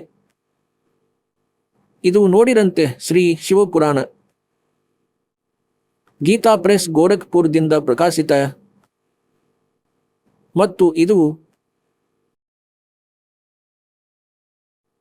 ಶ್ರೀ ಶಿವಪುರಾಣ, ಸಂಪಾದಕರು ಹನುಮಾನ್ ಪ್ರಸಾದ್ ಪೋದ್ದಾರ್, ಪ್ರಕಾಶಕರು ಮತ್ತು ಮುದ್ರಕರು ಗೀತಾ ಪ್ರೆಸ್ ಗೋರಖ್ಪುರ್. ಇದರ 606ನೇ ಪುಟದಲ್ಲಿ ಕೈಲಾಸ ಸಂಹಿತೆ. ಋಷಿಗಳು ಸೂತನಿಂದ ಹಾಗೂ ವಾಮದೇವ ಸ್ಕಂದನಿಂದ ಪ್ರಶ್ನೆ, ಪ್ರಣವಾರ್ಥ ನಿರೂಪಣೆಗಾಗಿ ಅನುರೋಧ. ಋಷಿಗಳು ಹೇಳಿದರು, ಮಹಾನುಭಾವ ಸೂತ ಅವರೇ, ನೀವು ನಮ್ಮ ಶ್ರೇಷ್ಠ ಗುರುಗಳು. ಹಾಗಾಗಿ ನಿಮ್ಮ ಅನುಗ್ರಹ ನಮ್ಮ ಮೇಲೆ ಇದ್ದರೆ ನಾವು ನಿಮ್ಮಲ್ಲಿ ಒಂದು ಪ್ರಶ್ನೆ ಕೇಳಲು ಬಯಸುತ್ತೇವೆ. ಶ್ರದ್ಧಾಳು ಶಿಷ್ಯರ ಮೇಲೆ ನಿಮ್ಮಂಥ ಗುರುಗಳು ಸದಾ ಸ್ನೇಹವಿಡುತ್ತಾರೆ. ಈ ಮಾತನ್ನು ನೀವು ಈ ಸಮಯದಲ್ಲಿ ನಮಗೆ ಪ್ರತ್ಯಕ್ಷ ತೋರಿಸಿದ್ದೀರಿ. ಮುನೆ, ವಿರಜಾ ಹೋಮದ ಸಮಯದಲ್ಲಿ ನೀವೇನು ವಾಮದೇವರ ಅನಿಸಿಕೆಯನ್ನು ಸೂಚಿಸಿದ್ದೀರಿ? ವಾಮದೇವರ ಅನಿಸಿಕೆ ಅಂದರೆ ವಾಮದೇವರ ವಿಚಾರ, ಅವರ ಮೂಲಕ ನೀಡಿರುವಂತಹ ಜ್ಞಾನ. ಅದನ್ನು ನಾವು ವಿಸ್ತಾರವಾಗಿ ಕೇಳಲಿಲ್ಲ. ಈಗ ನಾವು ಅದನ್ನು ಬಹಳ ಆದರ ಮತ್ತು ಶ್ರದ್ಧೆಯಿಂದ ಕೇಳಬಯಸುತ್ತೇವೆ. ಕೃಪಾ ಸಿಂಧು, ತಾವು ಪ್ರಸನ್ನತೆಯಿಂದ ಅದರ ವರ್ಣನೆಯನ್ನು ಮಾಡಿ. ಋಷಿಗಳ ಈ ಮಾತನ್ನು ಕೇಳಿ ಸೂತಜಿ ಹೇಳತೊಡಗಿದರು. ಸೂತಜಿ ಹೇಳಿದರು, ನಿಮ್ಮ ಕಲ್ಯಾಣವಾಗಲಿ, ನೀವೆಲ್ಲರೂ ಸದಾ ಸುಖಿಯಾಗಿರಿ. ಮಹಾನುಭವ ಅವರೇ, ಮಹಾ ಆತ್ಮಗಳೇ, ನೀವು ಭಗವಂತ ಶಿವನ ಭಕ್ತರು, ದೃಢತೆಯಿಂದ ವ್ರತವನ್ನು ಪಾಲಿಸುವವರೆಂದು ತಿಳಿದುಕೊಂಡೇ ನಾನು ನಿಮ್ಮ ಸಮಕ್ಷಮ ಈ ವಿಷಯವನ್ನು ಪ್ರಸನ್ನತೆಯಿಂದ ವರ್ಣಿಸುತ್ತೇನೆ. ಗಮನವಿಟ್ಟು ಕೇಳಿ. ಪೂರ್ವಕಾಲದಲ್ಲಿ ರಥಾಂತರ ಕಲ್ಪದಲ್ಲಿ ಮಹಾಮುನಿ ವಾಮದೇವ ತಾಯಿಯ ಗರ್ಭದಿಂದ ಹೊರಬರುತ್ತಲೇ ಶಿವತತ್ವದ ಜ್ಞಾನಿಗಳಲ್ಲಿ ಸರ್ವಶ್ರೇಷ್ಠ ಎಂದು ನಂಬಲಾದವರು. ಅವರು ವೇದಗಳ, ಆಗಮಗಳ, ಪುರಾಣಗಳ ಹಾಗೂ ಇತರೆ ಶಾಸ್ತ್ರಗಳ ತಾತ್ವಿಕ ಅರ್ಥವನ್ನು ತಿಳಿದವರಾಗಿದ್ದರು. ಈಗ ನೋಡಿ, ಸ್ವತಃ ಹೇಳುತ್ತಿದ್ದಾರೆ, ಆ ವಾಮದೇವ ಏನಿದ್ರು ಅವರು ವೇದಗಳ, ಸದ್ಗ್ರಂಥಗಳ ತಾತ್ವಿಕ ಅಂದರೆ ತತ್ವದರ್ಶಿಯಾಗಿದ್ರು. ಮುಂದೆ ನೋಡಿ, ದೇವತೆ, ಅಸುರ ಹಾಗೂ ಮಾನವರ ಮತ್ತು ಇತರೆ ಜೀವಿಗಳ ಜನ್ಮ ಕರ್ಮಗಳ ಬಗ್ಗೆ ಅವರಿಗೆ ತುಂಬಾ ಚೆನ್ನಾಗಿ ಗೊತ್ತಿತ್ತು. ಅವರ ಇಡೀ ಶರೀರವು ಭಸ್ಮಲೇಪನದಿಂದ ಉಜ್ವಲ ಕಾಣುತ್ತಿತ್ತು. ತಲೆ ಮೇಲೆ ಜಟೆಗಳ ಸಮೂಹ ಶೋಭೆ ನೀಡುತ್ತಿತ್ತು. ಅವರು ಯಾರಿಗೂ ಆಶ್ರಿತರಾಗಿರಲಿಲ್ಲ. ಅವರ ಮನಸ್ಸಲ್ಲಿ ಯಾವುದೇ ವಸ್ತುವಿನ ಇಚ್ಛೆ ಇರಲಿಲ್ಲ. ಅವರು ಶೀತ, ಉಷ್ಣ ಇತ್ಯಾದಿ ದ್ವಂದ್ವಗಳಿಂದ ಮೇಲಾಗಿದ್ದು ಹಾಗೂ ಅಹಂಕಾರದಿಂದ ಮುಕ್ತರಾಗಿದ್ದರು. ಅವರಲ್ಲಿ ಅಹಂಕಾರವಿರಲಿಲ್ಲ. ಅವರು ದಿಗಂಬರ ಮಹಾಜ್ಞಾನಿ ಮಹಾತ್ಮ ಮಹೇಶನಿಗೆ ಸಮಾನ ಕಾಣುತ್ತಿದ್ದರು. ಅವರಂತೆ ಸ್ವಭಾವವುಳ್ಳ ದೊಡ್ಡ ದೊಡ್ಡ ಮುನಿ ಶಿಷ್ಯರಾಗಿ ಅವರನ್ನು ಸುತ್ತುವರೆದಿರುತ್ತಿದ್ದರು. ಅವರು ತನ್ನ ಚರಣಗಳ ಸ್ಪರ್ಶದ ಪುಣ್ಯದಿಂದ ಈ ಪೃಥ್ವಿಯನ್ನು ಪವಿತ್ರಗೊಳಿಸುತ್ತಾ ಎಲ್ಲ ಕಡೆ ಸುತ್ತಾಡುತ್ತಿದ್ದರು ಮತ್ತು ತನ್ನ ಚಿತ್ತವನ್ನು ನಿರಂತರ ಪರಮಧಾಮ ಸ್ವರೂಪ ಪರಬ್ರಹ್ಮ ಪರಮಾತ್ಮನಲ್ಲಿ ತೊಡಗಿಸಿರುತ್ತಿದ್ದರು. ಈಗ ನೋಡಿ ಎಷ್ಟು ಸ್ಪಷ್ಟ ಮಾಡಿಬಿಟ್ರು. ಈಗ ಈ ಋಷಿಗಳಿಗಂತೂ ಇಷ್ಟೇ ಜ್ಞಾನವಿದೆ, ಅಂದರೆ ಅವರು ತಾಯಿಯಿಂದ ಜನಿಸಿದರೆಂದು. ಈಗ ಅಂತೆಯೇ ಕಬೀರ ಪರಮೇಶ್ವರರ ವಿಷಯದಲ್ಲಿ ದಂತಕಥೆಯ ಆಧಾರದಿಂದ ಬಹಳಷ್ಟು ಶಾಸ್ತ್ರಗಳಲ್ಲಿ ಬರೆದಿದೆ. ಶಾಸ್ತ್ರಗಳಂತೂ ಹೆರಲಾಗದು, ದಂತಕಥೆಗಳಿಂದ ಯುಕ್ತ ಪುಸ್ತಕಗಳಲ್ಲಿ ಬರೆದಿದೆ. ಅಂದರೆ ಕಬೀರರ ಜನ್ಮ ಒಬ್ಬ ಬ್ರಾಹ್ಮಣಿ ವಿಧವೆಯಿಂದ ಆಯಿತು ಎಂದು ಅವರು ಒಂದು ಕತೆ ಹೇಳ್ತಾರೆ ಸುತ್ತಿ ಬಳಸಿ. ಅಂದರೆ ಒಬ್ಬ ವಿಧವೆ ಬ್ರಾಹ್ಮಣಿ ಇದ್ದಳು. ಆ ಸಮಯದಲ್ಲಿ ಮಹರ್ಷಿ ರಾಮಾನಂದರು ಕಾಶಿಯಲ್ಲಿ ದೊಡ್ಡ ವಿದ್ವಾಂಸ ಮತ್ತು ಸಿದ್ಧಿಯುಕ್ತರೆಂದು ನಂಬಲಾಗುತ್ತಿದ್ದರು. ಅವಳು ಅಲ್ಲಿ ಹೋಗಿ ಮಹಾತ್ಮನ ಪಾದಗಳನ್ನು ಸ್ಪರ್ಶಿಸಿದಳು. ಆಗ ರಾಮಾನಂದರು, ಮಗಳೇ, ಪುತ್ರೋತಿಯಾಗು ಎಂದು ಆಶೀರ್ವದಿಸಿದರು. ಆಗ ಅವಳು ಹೇಳಿದರು, ಹೇ ಮಹಾರಾಜರೇ, ನಾನಂತೂ ವಿಧವೆ, ನಾನು ಪುತ್ರೋತಿಯಾಗಲು ಹೇಗೆ ಸಾಧ್ಯ? ಈಗ ನಾನಂತೂ ಆಶೀರ್ವದಿಸಿರುವೆ, ಅದು ಆಗುವುದು ಖಂಡಿತ ಹೇಳುತ್ತಾರೆ. ಆ ಕಾರಣದಿಂದ ಆ ವಿಧವೆ ಗರ್ಭವತಿಯಾದಳು ಮತ್ತು ನಾಚಿಕೆಯಿಂದ ಆ ಮಗುವನ್ನು ಎಲ್ಲೋ ಬಿಟ್ಟು ಬಂದಳು. ಅರೆ ಭಲೆ ಮನುಷ್ಯರೇ, ಸ್ವಲ್ಪವಾದರೂ ವಿಚಾರ ಮಾಡಿ. ಬ್ರಾಹ್ಮಣ ಕುಲದಲ್ಲಿ ಸ್ತ್ರೀಯರ ಪುನರ್ವಿವಾಹ ಆಗುತ್ತಿರಲಿಲ್ಲ ಆ ಸಮಯದಲ್ಲಿ. ಆದರೆ ಅವರ ಡ್ರೆಸ್ ಬದಲಿಸಲಾಗುತ್ತಿತ್ತು. ಅವರು ಬಿಳಿ ಸೀರೆಯನ್ನು ಧರಿಸುತ್ತಿದ್ದರು. ಬಿಳಿ ಬಟ್ಟೆ, ಬಿಳಿ ವೇಷಭೂಷಣ ಆಗಿರುತ್ತಿತ್ತು. ದೂರದಿಂದಲೇ ತಿಳಿದು ಬರುತ್ತಿತ್ತು, ಅಂದರೆ ಈ ಹುಡುಗಿ ವಿಧವೆ ಎಂದು. ಮತ್ತು ಆ ಮಹರ್ಷಿ ರಾಮಾನಂದ ಏನು ಕೂಡನಾಗಿದ್ದನೆ, ಪುತ್ರವತಿ ಆಗು ಎಂದು ಹೇಳಲು. ಮತ್ತು ಪುಣ್ಯಾತ್ಮರೇ, ಆ ವಿಧವೆಯ ಬಗ್ಗೆ ಇನ್ನೂ ಮಾಹಿತಿ ನೀಡಬೇಕಾಗಿತ್ತು. ಅಂದರೆ ಅವಳು ಯಾರ ಪತ್ನಿ, ಸತ್ತಿರುವ ಗಂಡನ ಹೆಸರೇನಿತ್ತು, ಮತ್ತು ಅವಳು ಯಾವ ಗಲ್ಲಿಯಲ್ಲಿ ಇರುತ್ತಿದ್ದಳು. ಒಂದು ಸುಳ್ಳು ಹೇಳಿ, ಅಂದರೆ ಅವಳು ನಾಚಿಕೆಯಿಂದ ಬಿಟ್ಟು ಬಂದಳು, ನಂತರ ಅದನ್ನು ಆ ನೀರು ನೀಮ ಎತ್ತಿಕೊಂಡು ಹೋದರು. ಹೀಗೆ ಇವರ ಬುದ್ಧಿ ಇಷ್ಟೇ ಇದೆ, ಏನೆಂದರೆ ಯಾರೂ ಸಹ ತಾಯಿಯ ಹೊರತು ಉತ್ಪನ್ನನಾಗಲು ಸಾಧ್ಯವಿಲ್ಲ ಎಂದು. ಅಂತೆಯೇ ಇಲ್ಲಿಯ ಭಗವಂತ, ಶ್ರೀಕೃಷ್ಣ, ಶ್ರೀರಾಮಚಂದ್ರ ಎಲ್ಲರೂ ತಾಯಿಯಿಂದಲೇ ಜನ್ಮ ತಾಳಿ ಇಲ್ಲಿ ಭಗವಂತರೆಂದು ಕರೆಯಲ್ಪಟ್ಟರು. ಹೀಗೆ ಇವರೆಲ್ಲರೂ ಈ ಪ್ರಕಾರ ಹೇಳುತ್ತಿದ್ದಾರೆ. ತಾಯಿಯ ಗರ್ಭದಿಂದ ಬರುತ್ತಲೇ ಮತ್ತು ಹೊರಬರುತ್ತಲೇ ಅವರು ಅಂದರೆ ತನ್ನ ತತ್ವಜ್ಞಾನವನ್ನು ಪ್ರಚಾರ ಮಾಡತೊಡಗಿದರು. ನೀವು ನಡೆಸಿ ತೋರಿಸಿ, ತಾಯಿಯ ಗರ್ಭದಿಂದ ಹೊರತೆಗೆದು ಯಾರನ್ನಾದರೂ ತೋರಿಸಿ ಹುಟ್ಟುತ್ತಲೇ ನಡೆದವರನ್ನು. ಇದಂತೂ ಪರಮಾತ್ಮನ ಪೂರ್ವ ನಿರ್ಧಾರಿತ ಲೀಲೆಯಾಗಿತ್ತು. ತಾಯಿಯ ಗರ್ಭದಿಂದ ಜನಿಸಿರಲಿಲ್ಲ. ಚಿಕ್ಕ ವಯಸ್ಸಿನಿಂದಲೇ 2-3 ವರ್ಷದಿಂದಲೇ. ಏಕೆಂದರೆ ಲೀಲಾಮಯ ಶರೀರವನ್ನು ತೋರಿಸುತ್ತಾ ಮಾಲೀಕರು ಮುಂದೆ ಸಾಗುತ್ತಾರೆ. ಇಲ್ಲದಿದ್ದರೆ ಯಾರೂ ನಂಬುವುದಿಲ್ಲ. ಯೋಚಿಸುವರು, ಇವನಂತೂ ಜಾದೂಗಾರ, ಯಾರೋ ತಾಂತ್ರಿಕ ಎನ್ನುವರು, ಮತ್ತು ಯಾರೋ ಅವನನ್ನು ಭೂತ ಪ್ರೇತ ಎಂದು ಅವನ ಸಮೀಪದಲ್ಲೂ ಹೋಗುವುದಿಲ್ಲ. ಒಂದೊಮ್ಮೆ ಭಗವಂತ ಒಂದೆರಡು ಚಮತ್ಕಾರಗಳನ್ನು ತಕ್ಷಣ ತೋರಿಸಿದರೆ, ಹೀಗಾಗಿ ಪರಮಾತ್ಮ ಮುಗ್ಧ ಆತ್ಮಗಳನ್ನು ವಿಧಿವತ್ತಾಗಿ ತಿಳಿಸುವುದೇ ಉಚಿತವೆಂದು ತಿಳಿದರು. ಈಗ ಏನು ಬರೆದಿದೆ?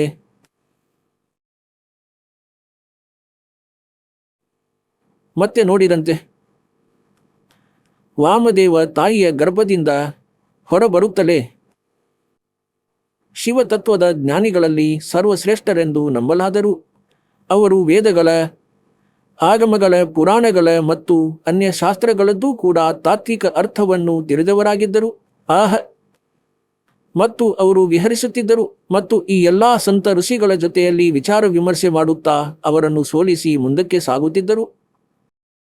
ಇದರಲ್ಲಿ ಬರೆಯಲಾಗಿದೆ ಏನೆಂದರೆ, ಒಂದು ಬಾರಿ ವಾಮದೇವರು ತನ್ನ ಕೆಲವು ಶಿಷ್ಯರೊಡನೆ ಕಾರ್ತಿಕೇಯನ ಬಳಿ ಹೋದರು. ಅವನು ಭಗವಂತ ಶಿವನ ಪುತ್ರನು. ಅವನನ್ನು ಸ್ಕಂದ ಎಂದೂ ಕರೆಯುತ್ತಾರೆ. ಅವನ ಬಳಿ ಹೋಗಿ ಏನು ವಾರ್ತೆ ಮಾಡಿದರು ನೋಡಿರಂತೆ. ಪುಟ ಸಂಖ್ಯೆ 610ರಲ್ಲಿ ಶಿವಪುರಾಣ ಮತ್ತು ಕೈಲಾಸ ಸಂಹಿತೆಯಲ್ಲಿ ಶ್ರೀ ಸ್ಕಂದ ಹೇಳಿದ, ಮಹಾನುಭಾವ ಮುನೀಶ್ವರ, ವಾಮದೇವರೇ, ನಿಮಗೆ ಸಾಧುವಾದಗಳು. ಏಕೆಂದರೆ ನೀವು ಭಗವಂತ ಶಿವನ ಪರಮ ಭಕ್ತರು ಮತ್ತು ಶಿವತತ್ವಗಳ ಜ್ಞಾನಿಗಳಲ್ಲಿ ಸರ್ವಶ್ರೇಷ್ಠರು. 3 ಲೋಕಗಳಲ್ಲಿ ಎಲ್ಲೂ ಇಂತಹ ವಸ್ತು ಇಲ್ಲ. ಅದರ ಬಗ್ಗೆ ನೀವು ಅರಿತಿಲ್ಲವೆನ್ನಲು. ಆದರೂ ಸಹ ನೀವು ಲೋಕದ ಮೇಲೆ ಅನುಗ್ರಹಿಸುವವರು. ಇದಕ್ಕಾಗಿ ನಿಮ್ಮ ಸಮಕ್ಷಮ ಈ ವಿಷಯವನ್ನು ವರ್ಣಿಸುವೆ. ಈ ಲೋಕದಲ್ಲಿರುವ ಜೀವಿಗಳು ನಾನಾ ಪ್ರಕಾರದ ಶಾಸ್ತ್ರಗಳಿಂದ ಮೋಹಿತಗೊಂಡಿದ್ದಾರೆ. ಪರಮೇಶ್ವರನ ಅತಿ ವಿಚಿತ್ರ ಮಾಯೆಯು ಅವರನ್ನು ಪರಮಾರ್ಥದಿಂದ ವಂಚಿತಗೊಳಿಸಿದೆ. ಪರಮಾತ್ಮನ ಅತಿ ವಿಚಿತ್ರ ಮಾಯೆಯು ಅವರನ್ನು ಪರಮಾರ್ಥದಿಂದ ವಂಚಿತಗೊಳಿಸಿದೆ. ಹಾಗಾಗಿ ಪ್ರಣವದ ವಾಚಾರ್ಥ ಭೂತ ಸಾಕ್ಷಾತ್ ಮಹೇಶ್ವರನನ್ನು ಅವರು ಅರಿತಿಲ್ಲ. ಅವರು ಮಹೇಶ್ವರನ ಸಗುಣ, ನಿರ್ಗುಣ ಹಾಗೂ ತ್ರಿದೇವರ ಜನಕ ಪರಬ್ರಹ್ಮ ಪರಮಾತ್ಮ ಆಗಿರುವರು. ನಾನು ನನ್ನ ಬಲಗೈಯನ್ನು ಎತ್ತಿ ನಿಮಗೆ ಶಪಥಪೂರ್ವಕ ಹೇಳುವೆ, ಇದು ಸತ್ಯ ಸತ್ಯ ಸತ್ಯ. ನಾನು ಪದೇ ಪದೇ ಈ ಮಾತನ್ನು ಹೇಳುವೆ. ಏನೆಂದರೆ, ಪ್ರಣವದ ಅರ್ಥ ಸಾಕ್ಷಾತ್ ಶಿವನೇ ಆಗಿರುವನು. ಶ್ರುತಿ ಮತ್ತು ಸ್ಮೃತಿ ಶಾಸ್ತ್ರಗಳಲ್ಲಿ, ಪುರಾಣಗಳಲ್ಲಿ ಹಾಗೂ ಆಗಮಗಳಲ್ಲಿ ಪ್ರಧಾನವಾಗಿ ಅವರನ್ನೇ ಪ್ರಣವದ ವಾಚಾರ್ಥ ಎನ್ನಲಾಗಿದೆ. ಈಗ ನೋಡಿ ಪುಟ 611ರಲ್ಲಿ ಇನ್ನು ಒಂದು ಲೈನ್ ಮಾತ್ರ. ಅವರೇ ಸಾಕ್ಷಾತ್ ಸಾಕಾರ ಹಾಗೂ ನಿರಾಕಾರ ಪರಮಾತ್ಮ. ಈಗ ಇವರ ಬಗ್ಗೆ ಏನೆಂದು ಹೇಳೋದು? ಮತ್ತೆ ಹೇಳುತ್ತಾನೆ, ನಾನು ಪ್ರತಿಜ್ಞೆ ಮಾಡಿ ಹೇಳುವೆ, ಶಿವನ ಮೇಲೆ ಯಾವ ಭಗವಂತ ಇಲ್ಲ, ಇದು ಸತ್ಯ ಸತ್ಯ ಸತ್ಯ. ಹೀಗೆ ಇವರೆಲ್ಲರ ದುರ್ಗತಿಯಾಗುತ್ತಿದೆ. ಜ್ಞಾನವಂತೂ ಯಾರಿಗೂ ಇಲ್ಲ. ತಮ್ಮ ಥಿಯರಿಯನ್ನು ಫೈನಲ್ ಎಂದು ತಿಳಿದು ದೃಢವಾಗಿ ಕುಳಿತಿದ್ದಾರೆ.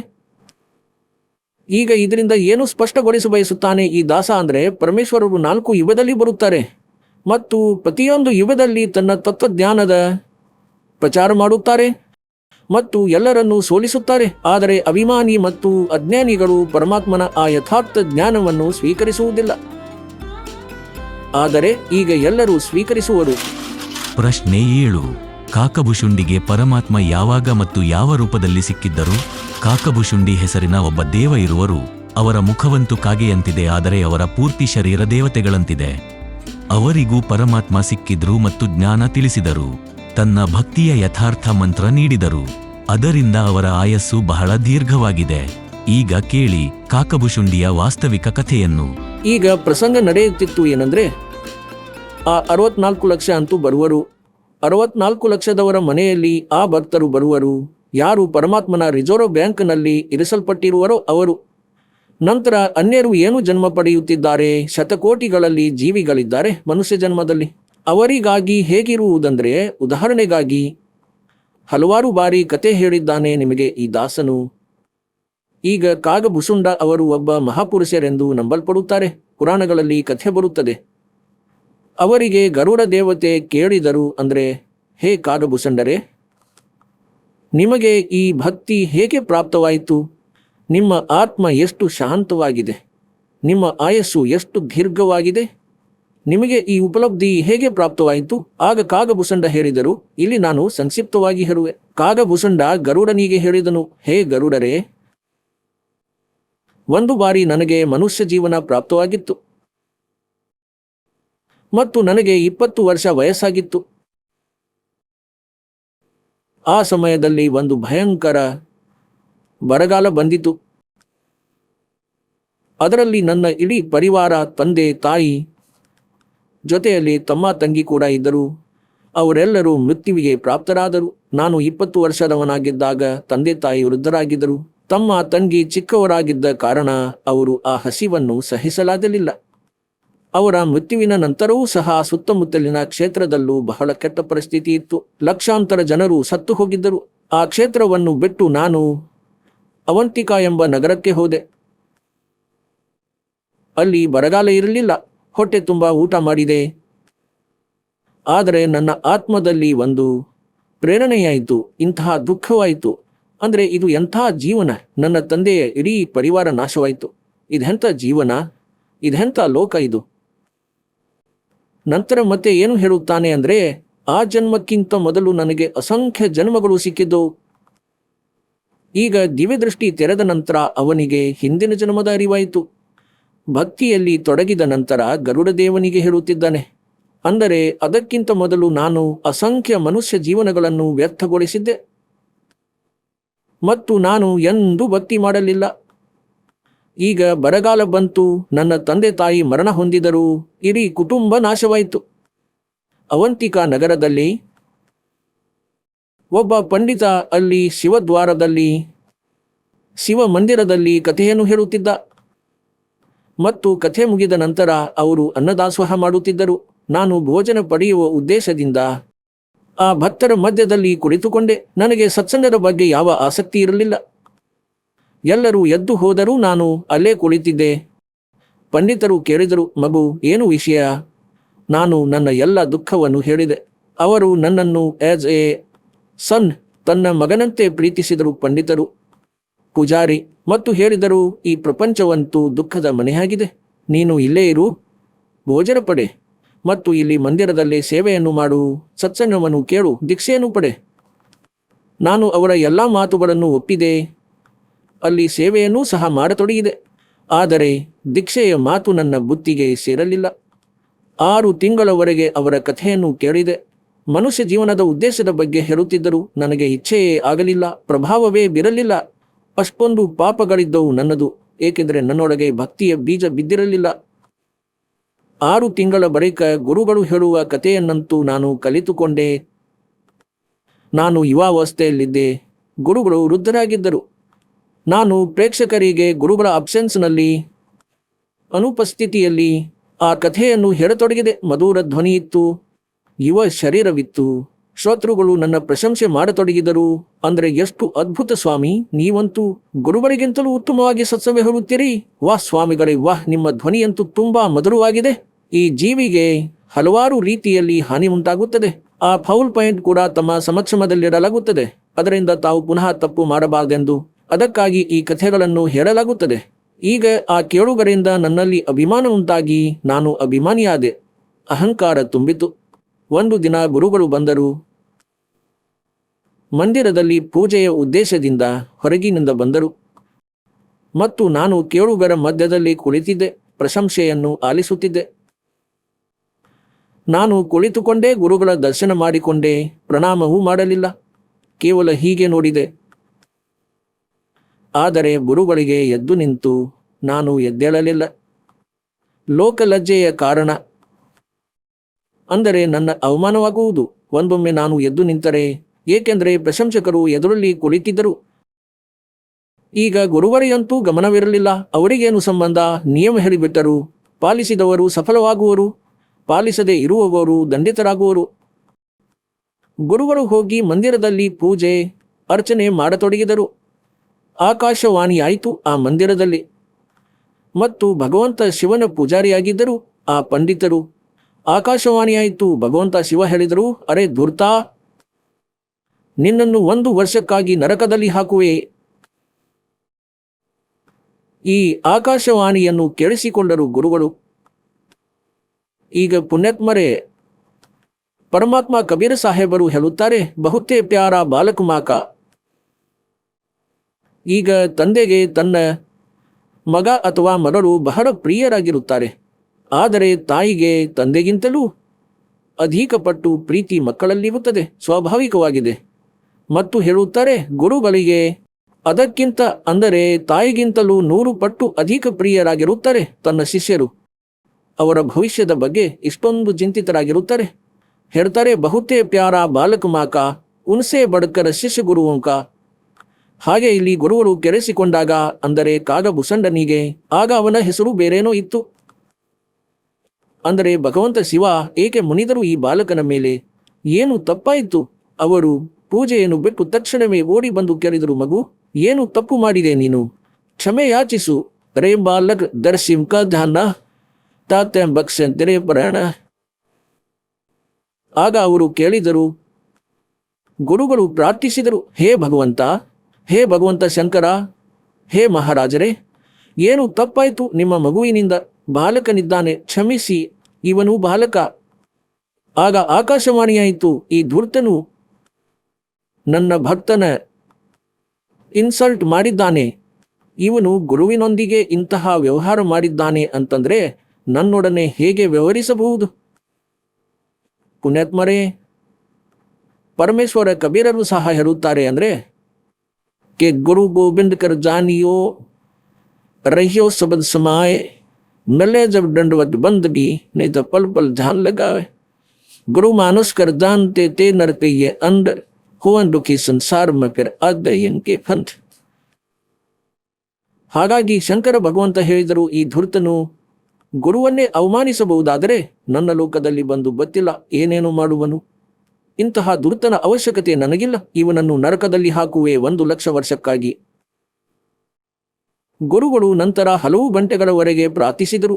ಅಂದರೆ ತಮ್ಮ ಬಾಲಕನು ಚಿಕ್ಕವನು, ಕ್ಷಮಿಸಿ ಭಗವಂತ, ಶಿಕ್ಷೆಯನ್ನು ಸ್ವಲ್ಪ ಕಡಿಮೆ ಮಾಡಿ. ಆಗ ಶಿವನು ಹೇಳಿದರು, ನನ್ನ ವಚನವಂತೂ ಹಿಂತಿರುಗುವುದಿಲ್ಲ, ಹೇಳಿದ್ದನ್ನು ಹಿಂದಕ್ಕೆ ತೆಗೆದುಕೊಳ್ಳಲಾಗದು. ಇವನು ನರಕದಲ್ಲಂತೂ ಇರಲೇಬೇಕು, ಆದರೆ ಅಲ್ಲಿ ಯಮದೂತರಿಂದ ಕಷ್ಟವಾಗದಂತೆ ಮಾಡುವೆ. ಆಗ ಕಾಗಭೂಷಣ್ ಹೇಳುತ್ತಾನೆ, ನಂತರ ಕೆಲವು ದಿನಗಳ ಬಳಿಕ ನನ್ನ ಮೃತ್ಯುವಾಯಿತು ಮತ್ತು 1,00,000 ವರ್ಷ ನಾನು ನರಕದಲ್ಲಿರಬೇಕಾಯಿತು. ಆದರೆ ಶಂಕರ ಭಗವಂತನ ಆದೇಶದಂತೆ ಅಲ್ಲಿ ಯಮದೂತರು ನನಗೆ ಕಷ್ಟ ಕೊಡಲಿಲ್ಲ, ಆದರೆ ನರಕದಲ್ಲಿ ಇರಬೇಕಾಯಿತು. ಈಗ ಉದಾಹರಣೆಗಾಗಿ ದಾಸ ನಿಮಗೆ ಹೇಳುತ್ತಾನೆ, ಅಂತೆಯೇ ವರ್ತಮಾನದಲ್ಲಿ ಸರ್ಕಾರದ ಮಂತ್ರಿಯಾಗಿದ್ದಾನೆ ಮತ್ತು ಮಂತ್ರಿಯ ಯಾರೋ ಮಿತ್ರನಿಗೆ ಯಾವುದೋ ಕಾರಣದಿಂದ ಜೈಲು ಶಿಕ್ಷೆಯಾಗಿ ಬಿಡುತ್ತದೆ.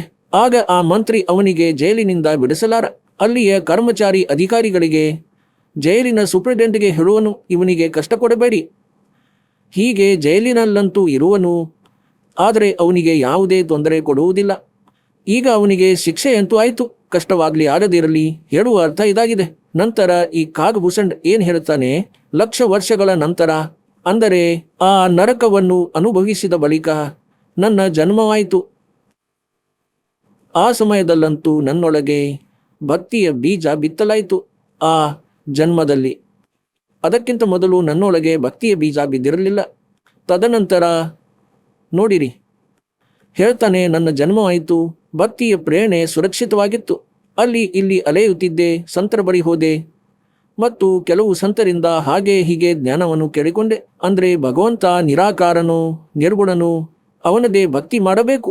ಸರ್ಗುಣ ಭಕ್ತಿಯಿಂದ ಯಾವ ಲಾಭವಿಲ್ಲ. ಇದು ನನ್ನ ಆತ್ಮದಲ್ಲಿ ಅನ್ಯ ಸಂತರಿಂದ ಕೇಳಿದ ಜ್ಞಾನ ನನ್ನ ಮನಸ್ಸಲ್ಲಿ ಮನೆ ಮಾಡಿತ್ತು. ಒಂದು ದಿನ ಲೋಮಸ ಋಷಿಯು ಕತೆ ಹೇಳುತ್ತಿದ್ದರು. ಅಲ್ಲಿ ಹೋಗಿ ನಾನು ಕಥೆಯನ್ನು ಕೇಳುತ್ತಿದ್ದೆ ಮತ್ತು ಲೋಮಸ ಋಷಿಗಳು ಸರ್ಗುಣ ವಿಷಯದಲ್ಲಿ ಕಥೆಯನ್ನು ಹೇಳುತ್ತಿದ್ದರು, ಸರ್ಗುಣ ಭಗವಂತನ ಕುರಿತು.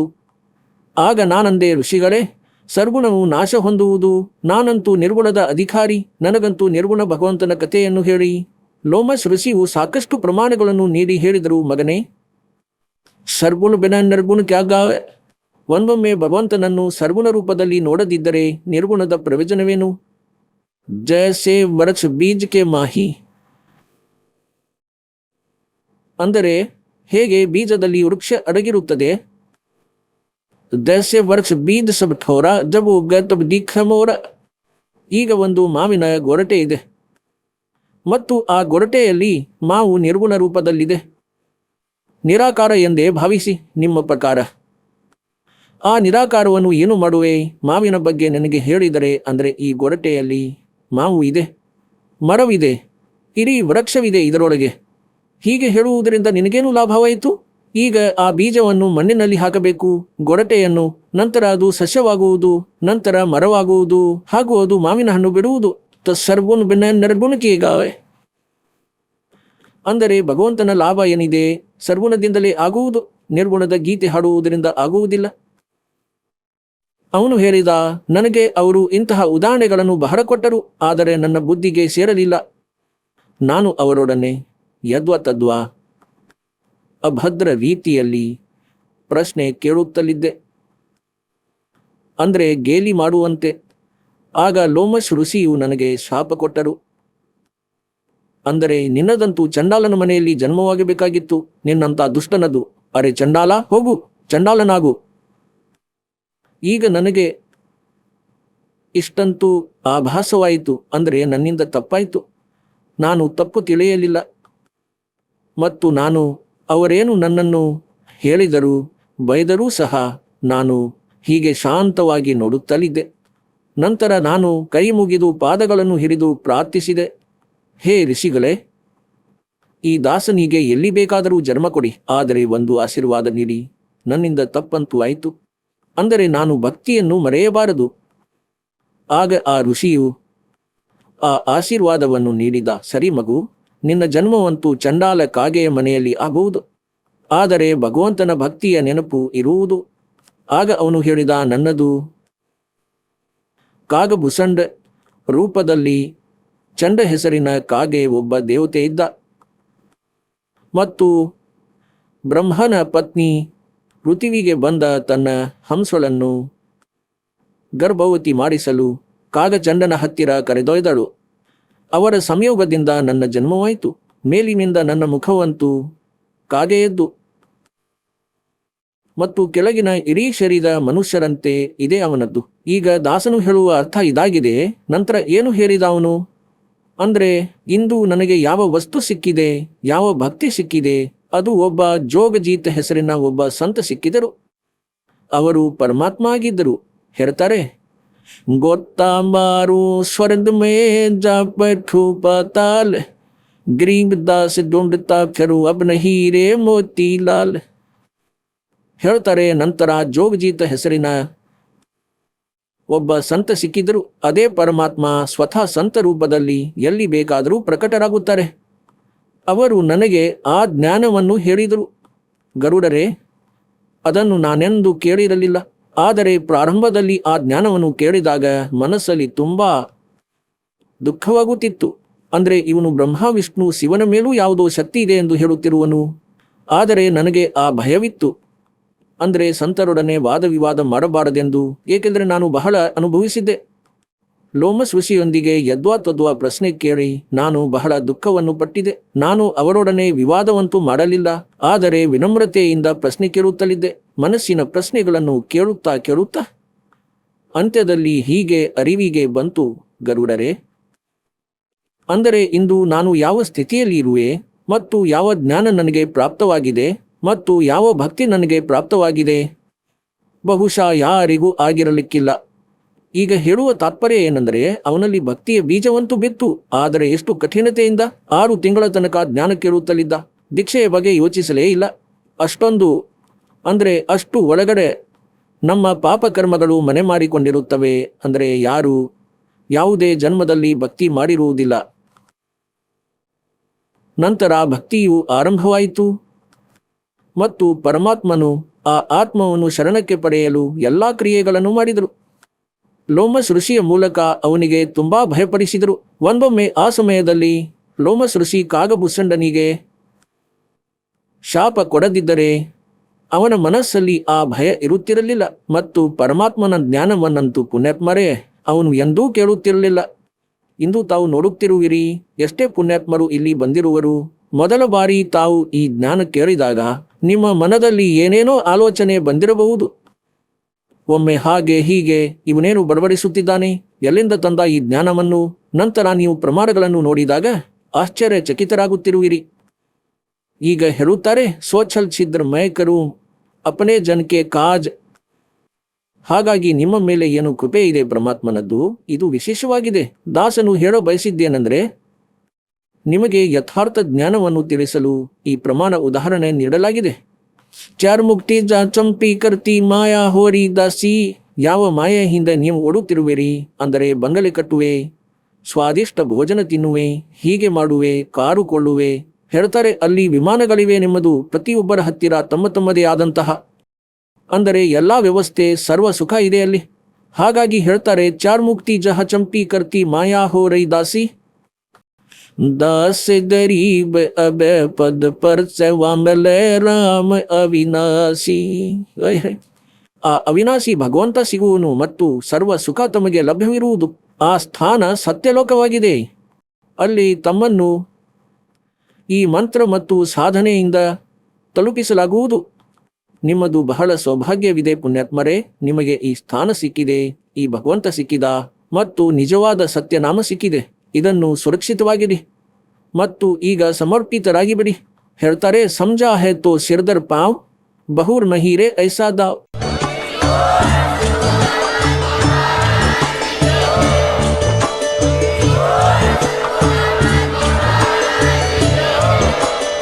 ನೀವು ಕೇಳಿದ್ದೀರಿ ಜಗದ್ಗುರು ತತ್ವದರ್ಶಿ ಸಂತ ರಾಮ್ಪಾಲ್ ಮಹಾರಾಜರ ಮಂಗಳ ಪ್ರವಚನ.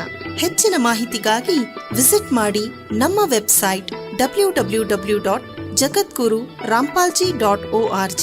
ಸಂತ ರಾಮ್ಪಾಲ್ ಮಹಾರಾಜರ ಶುಭ ಆಶೀರ್ವಾದದಿಂದ ಇಡೀ ವಿಶ್ವದಲ್ಲಿ 500ಕ್ಕೂ ಹೆಚ್ಚು ನಾಮದೀಕ್ಷಾ ಕೇಂದ್ರಗಳಿವೆ. ಇದರಲ್ಲಿ ಸಂತ ರಾಮ್ಪಾಲ್ ಮಹಾರಾಜರಿಂದ ನಿಶುಲ್ಕವಾಗಿ ಆನ್ಲೈನ್ ನಾಮದೀಕ್ಷೆ ಕೊಡಲಾಗುತ್ತಿದೆ. ತಮ್ಮ ಹತ್ತಿರದ ನಾಮದೀಕ್ಷಾ ಕೇಂದ್ರದ ಮಾಹಿತಿಗಾಗಿ ಸಂಪರ್ಕಿಸಿ 888 444 7302.